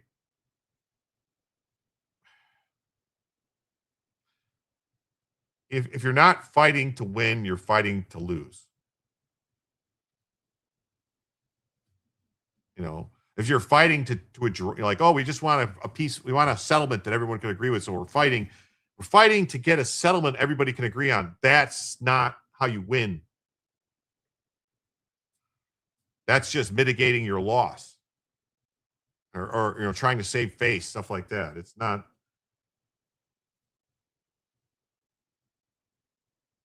something that reverse mortgages are awesome for the grandkids. Oh, yeah, that's great. With Saudi Arabia and others like the Pakistanis making peace with Israel, the region will know a level of stability never dreamed of before. Oh, you just got here? Okay, yeah. Sorry. Yeah, we talked about it. We were watching some stuff. And, yeah, reverse mortgages are bad. Yeah, I'll say. I expect our Arab allies to embrace this, as well as our friends in Israel, focused on the task as failure is not an option. I mean, why is he calling... Never mind. China analyst Antonio Gracefo wrote in a commentary for the Epoch Times last year that expanding framework increasingly aligns Muslim-majority countries with U.S.-led security and order. Late to the Yankee free raid. Well, thanks for being here. For the United States, this expansion represents a strategic gain in the great power competition with China. Muslim-majority nations that strengthen ties with Israel through the Abraham Accords are aligning, at least implicitly, with U.S.-backed security and economic order. On May 25th, the Abraham Accords as having Trump described the Abraham Accords on May 25th as having generated financial, economic, and social boom for participating countries, and said the expanding the framework could unite the Middle East economically and strategically.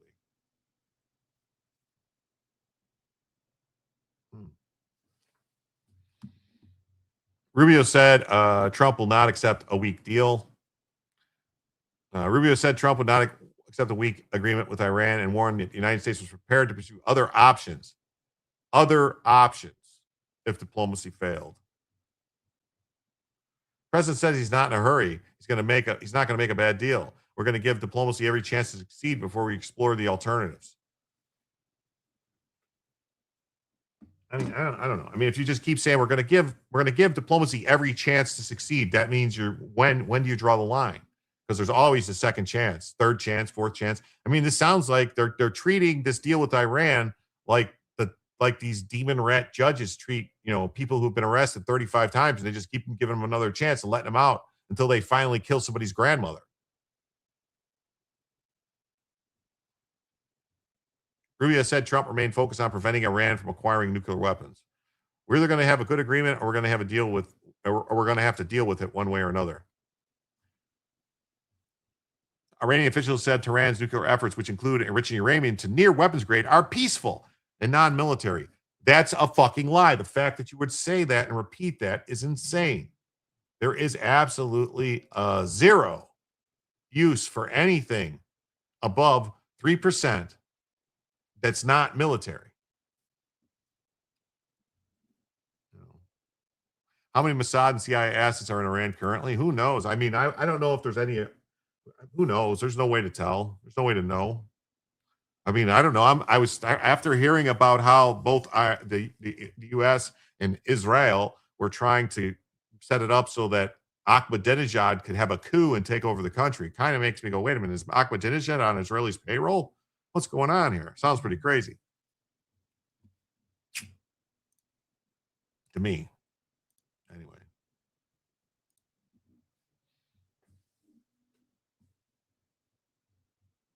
Iranian President Mahmoud Pezeshkian was on May 25th cited by Iran state-run media, saying Tehran is willing to assure the world that it's not seeking nuclear weapons, that it will not compromise on dignity or honor of the country. The only assurance is that you don't have a fucking nuclear program enriching uranium. If you're enriching uranium, you have a fucking nuclear bomb program. Let's be 100%. That's the fact. And another fact, no country in the world that has ever enriched to 60% did not go on to get a bomb. Iran would be the only country, because every other country that enriched to 60% got a bomb. Go down the list.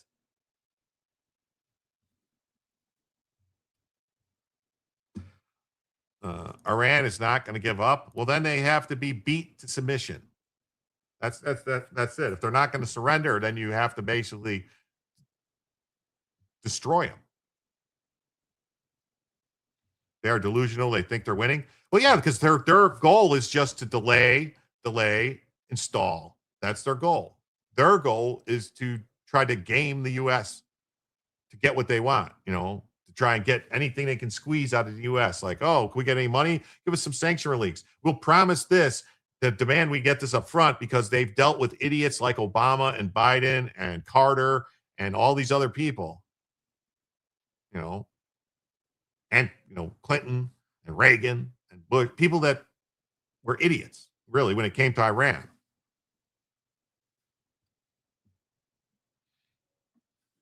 Said so. They say said that on May 25th, Bagaye said that progress was made, but no final agreement is imminent. So then they still don't agree to what the terms are. See, how it works is the party that has the strength gets to dictate terms. And if Iran is dictating terms to us, they think they have strength. So we need to make sure they realize they have no strength. That's the only way it works. That's it.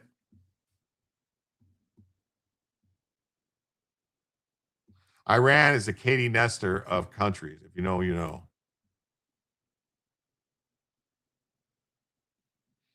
Trump should stop dicking around and just do it. Just do it. Just do it. Do it. Do it. Responding to the threat of renewed U.S. strikes, Moshe Rashikian, an advisor and leader of Iran, warned in remarks that a resumption of attacks could prompt Iran to withdraw from nuclear non-proliferation treaty. Oh. So You said you weren't trying to get a bomb, but you're saying if you don't let us make a bomb, we're going to make a bomb. Patton said war is hell. Time to show some heat.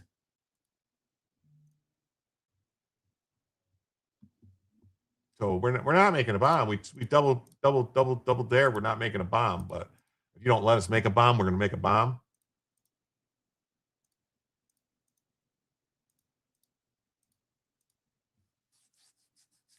That sounds sus to me.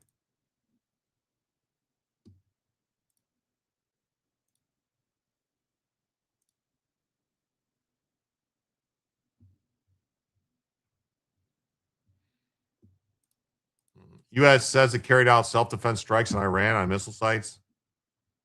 U.S. military said Monday it carried out self-defense strikes in southern Iran, including on missile launch sites and on boats placing mines. Well, what a threat. Yeah. Just do what? Just do what? Just do it. Just get back to the bombing. Yeah, Bo Jackson, 2028. Just do it. You know, if Iran doesn't think that they need to submit to the United States' will, then they haven't been punished enough. That's the bottom line. Like they clearly feel like they're winning or they can withstand it. They can last us out. You have to show them they can't because there won't be anything left. Strikes were done to protect our troops from threats posed by Iranian forces. I mean, I thought we decimated their military. I thought we destroyed it all. How are they posing a threat to us if we destroyed everything? Obviously, we didn't. So that means there's more shit to destroy. If they're a threat to us, they have more shit. So we didn't destroy everything. Go destroy it.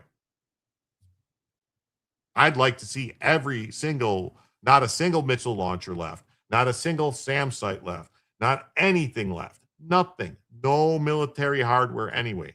Nothing. I don't want IRGC guy to come popping out of a hole with a potato gun. If they do that, that means we didn't destroy him enough.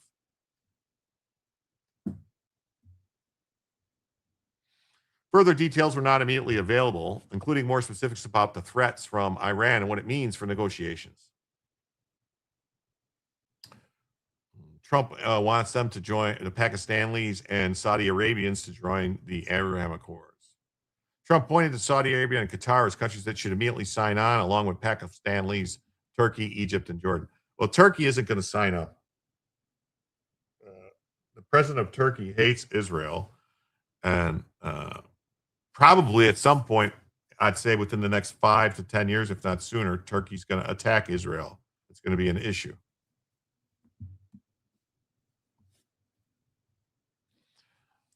After the work done by the United States to try and pull this very complex puzzle together, it should be mandatory that all countries at a minimum simultaneously sign up to the Abraham Accords.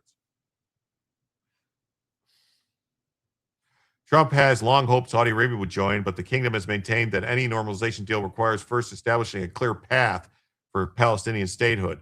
That's also key for a pack of Stanleys, which is among the countries that do not have diplomatic relations with Israel. Islam is bad, based analyst Syed Muhammad Ali said pack of Stanley's position on Israel remains unchanged despite Trump's latest proposal. Elliot Franco says, it looks like Iran won this conflict. Oh, okay. Yeah, they won. Sure. The president said he brought up the Abraham Accords plan with leaders during negotiations on Saturday. He said he would accept 1 or 2 countries declining to sign, but said most should be willing. Masood Khan, pack of Stanley's former ambassador to the United States, said it remains to be seen how workable the proposal might be for countries on Trump's list.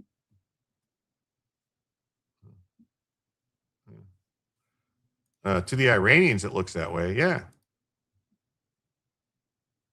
The invocation of the Abraham's Accord at this stage gives an altogether new dimension to the diplomatic and mediatory I don't know if that's a word. Process because this issue is not on the agenda. Still, Khan said the diplomatic track is still working and believes a pack of Stanleys is going to come along and solve everything. Remains unclear when and how any deal with Iran might be completed. It will be completed when they're begging to take our foot off their neck.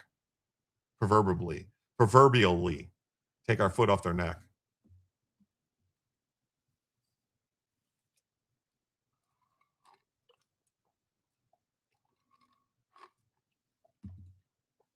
The Accords are a series of diplomatic and economic security agreements created with the U.S. influence. So there's that.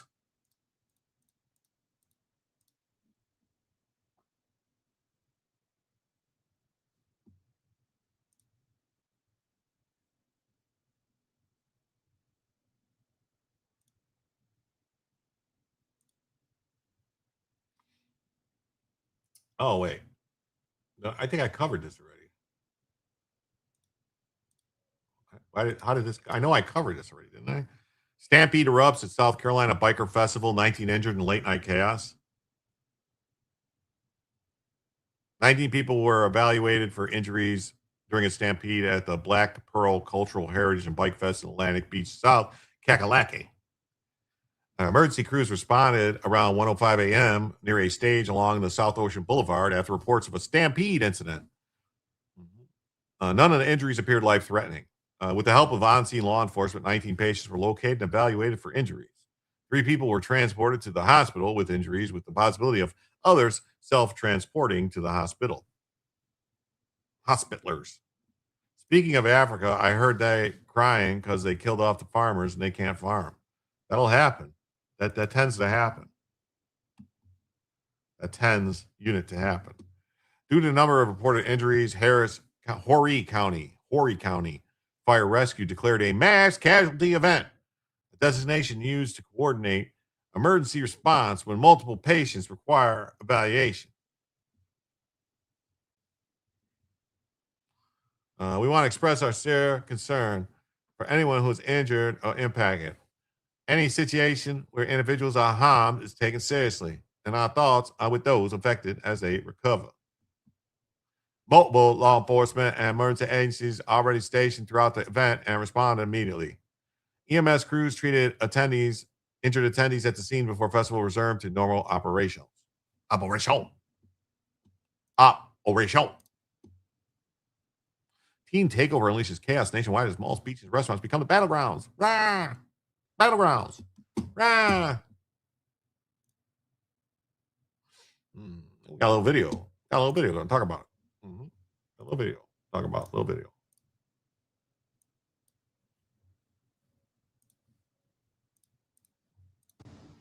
Now to the South Carolina coast, where more than a dozen people were injured in a stampede incident overnight. This happened around 1 o'clock in the morning in Atlantic Beach, where a Black Pearl Cultural Heritage and Bike Festival was taking place. Horry County Fire and Rescue responded to the area with a stage for shows and performances. Town officials say it appears the stampede was triggered when someone started running, sparking a chain reaction in the crowd. We're told that there were no confirmed fights, no weapons, no direct threats to public safety. No confirmed fights. No confirmed weapons. No confirmed threats to public safety. Someone just started running and everyone else just freaked out by seeing a guy running. One guy running caused everyone else to freak out. Running, sparking a chain reaction in the crowd. The stampede was triggered when someone started running, sparking a chain reaction in the crowd. We're told that there were no confirmed fights, no weapons, no direct threats to public safety, but 19 people did suffer non-life-threatening injuries. 3 people were taken to the hospital. Yeah, Stampede, Stanley Peed, the pack of Stanley's peed. Must have been a big guy. Yeah, must have been a big guy. Must have been a very big guy. 19 injured in a suspected stampede. So now this is a suspected stampede. They don't even know what happened. They suspect it was a stampede. 19 people hospitalized. 3 hospitalized Atlantic Beach stampede. Into a mass casualty incident in Atlantic Beach where 19 people were evaluated for non-life-threatening injuries. Crews responded to the scene around 1 this morning near the stage along South Ocean Boulevard after reports of a stampede incident. 3 people were transported to the hospital with injuries, with the possibility of others self-transporting to local hospitals. Wow. Stick with the News 13 as we learn more about this incident. Wow, that's amazing. That's amazing. That's amazing. It's a herd thing. Yeah, it can be a herd thing. I heard it. I herded it. I did herded it. I done did herded it. And done did herded it. All right. Well, whale. Oh, whale.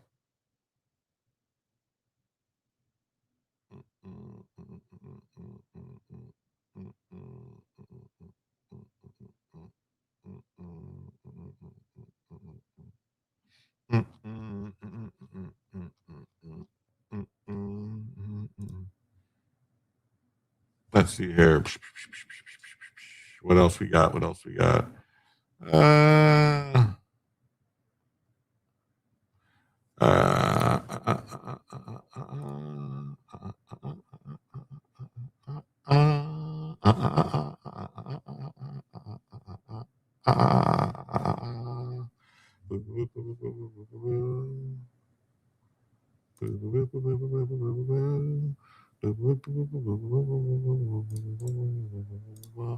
Well, everybody, I think that's going to be it for the day. I'll see you all tomorrow at 7.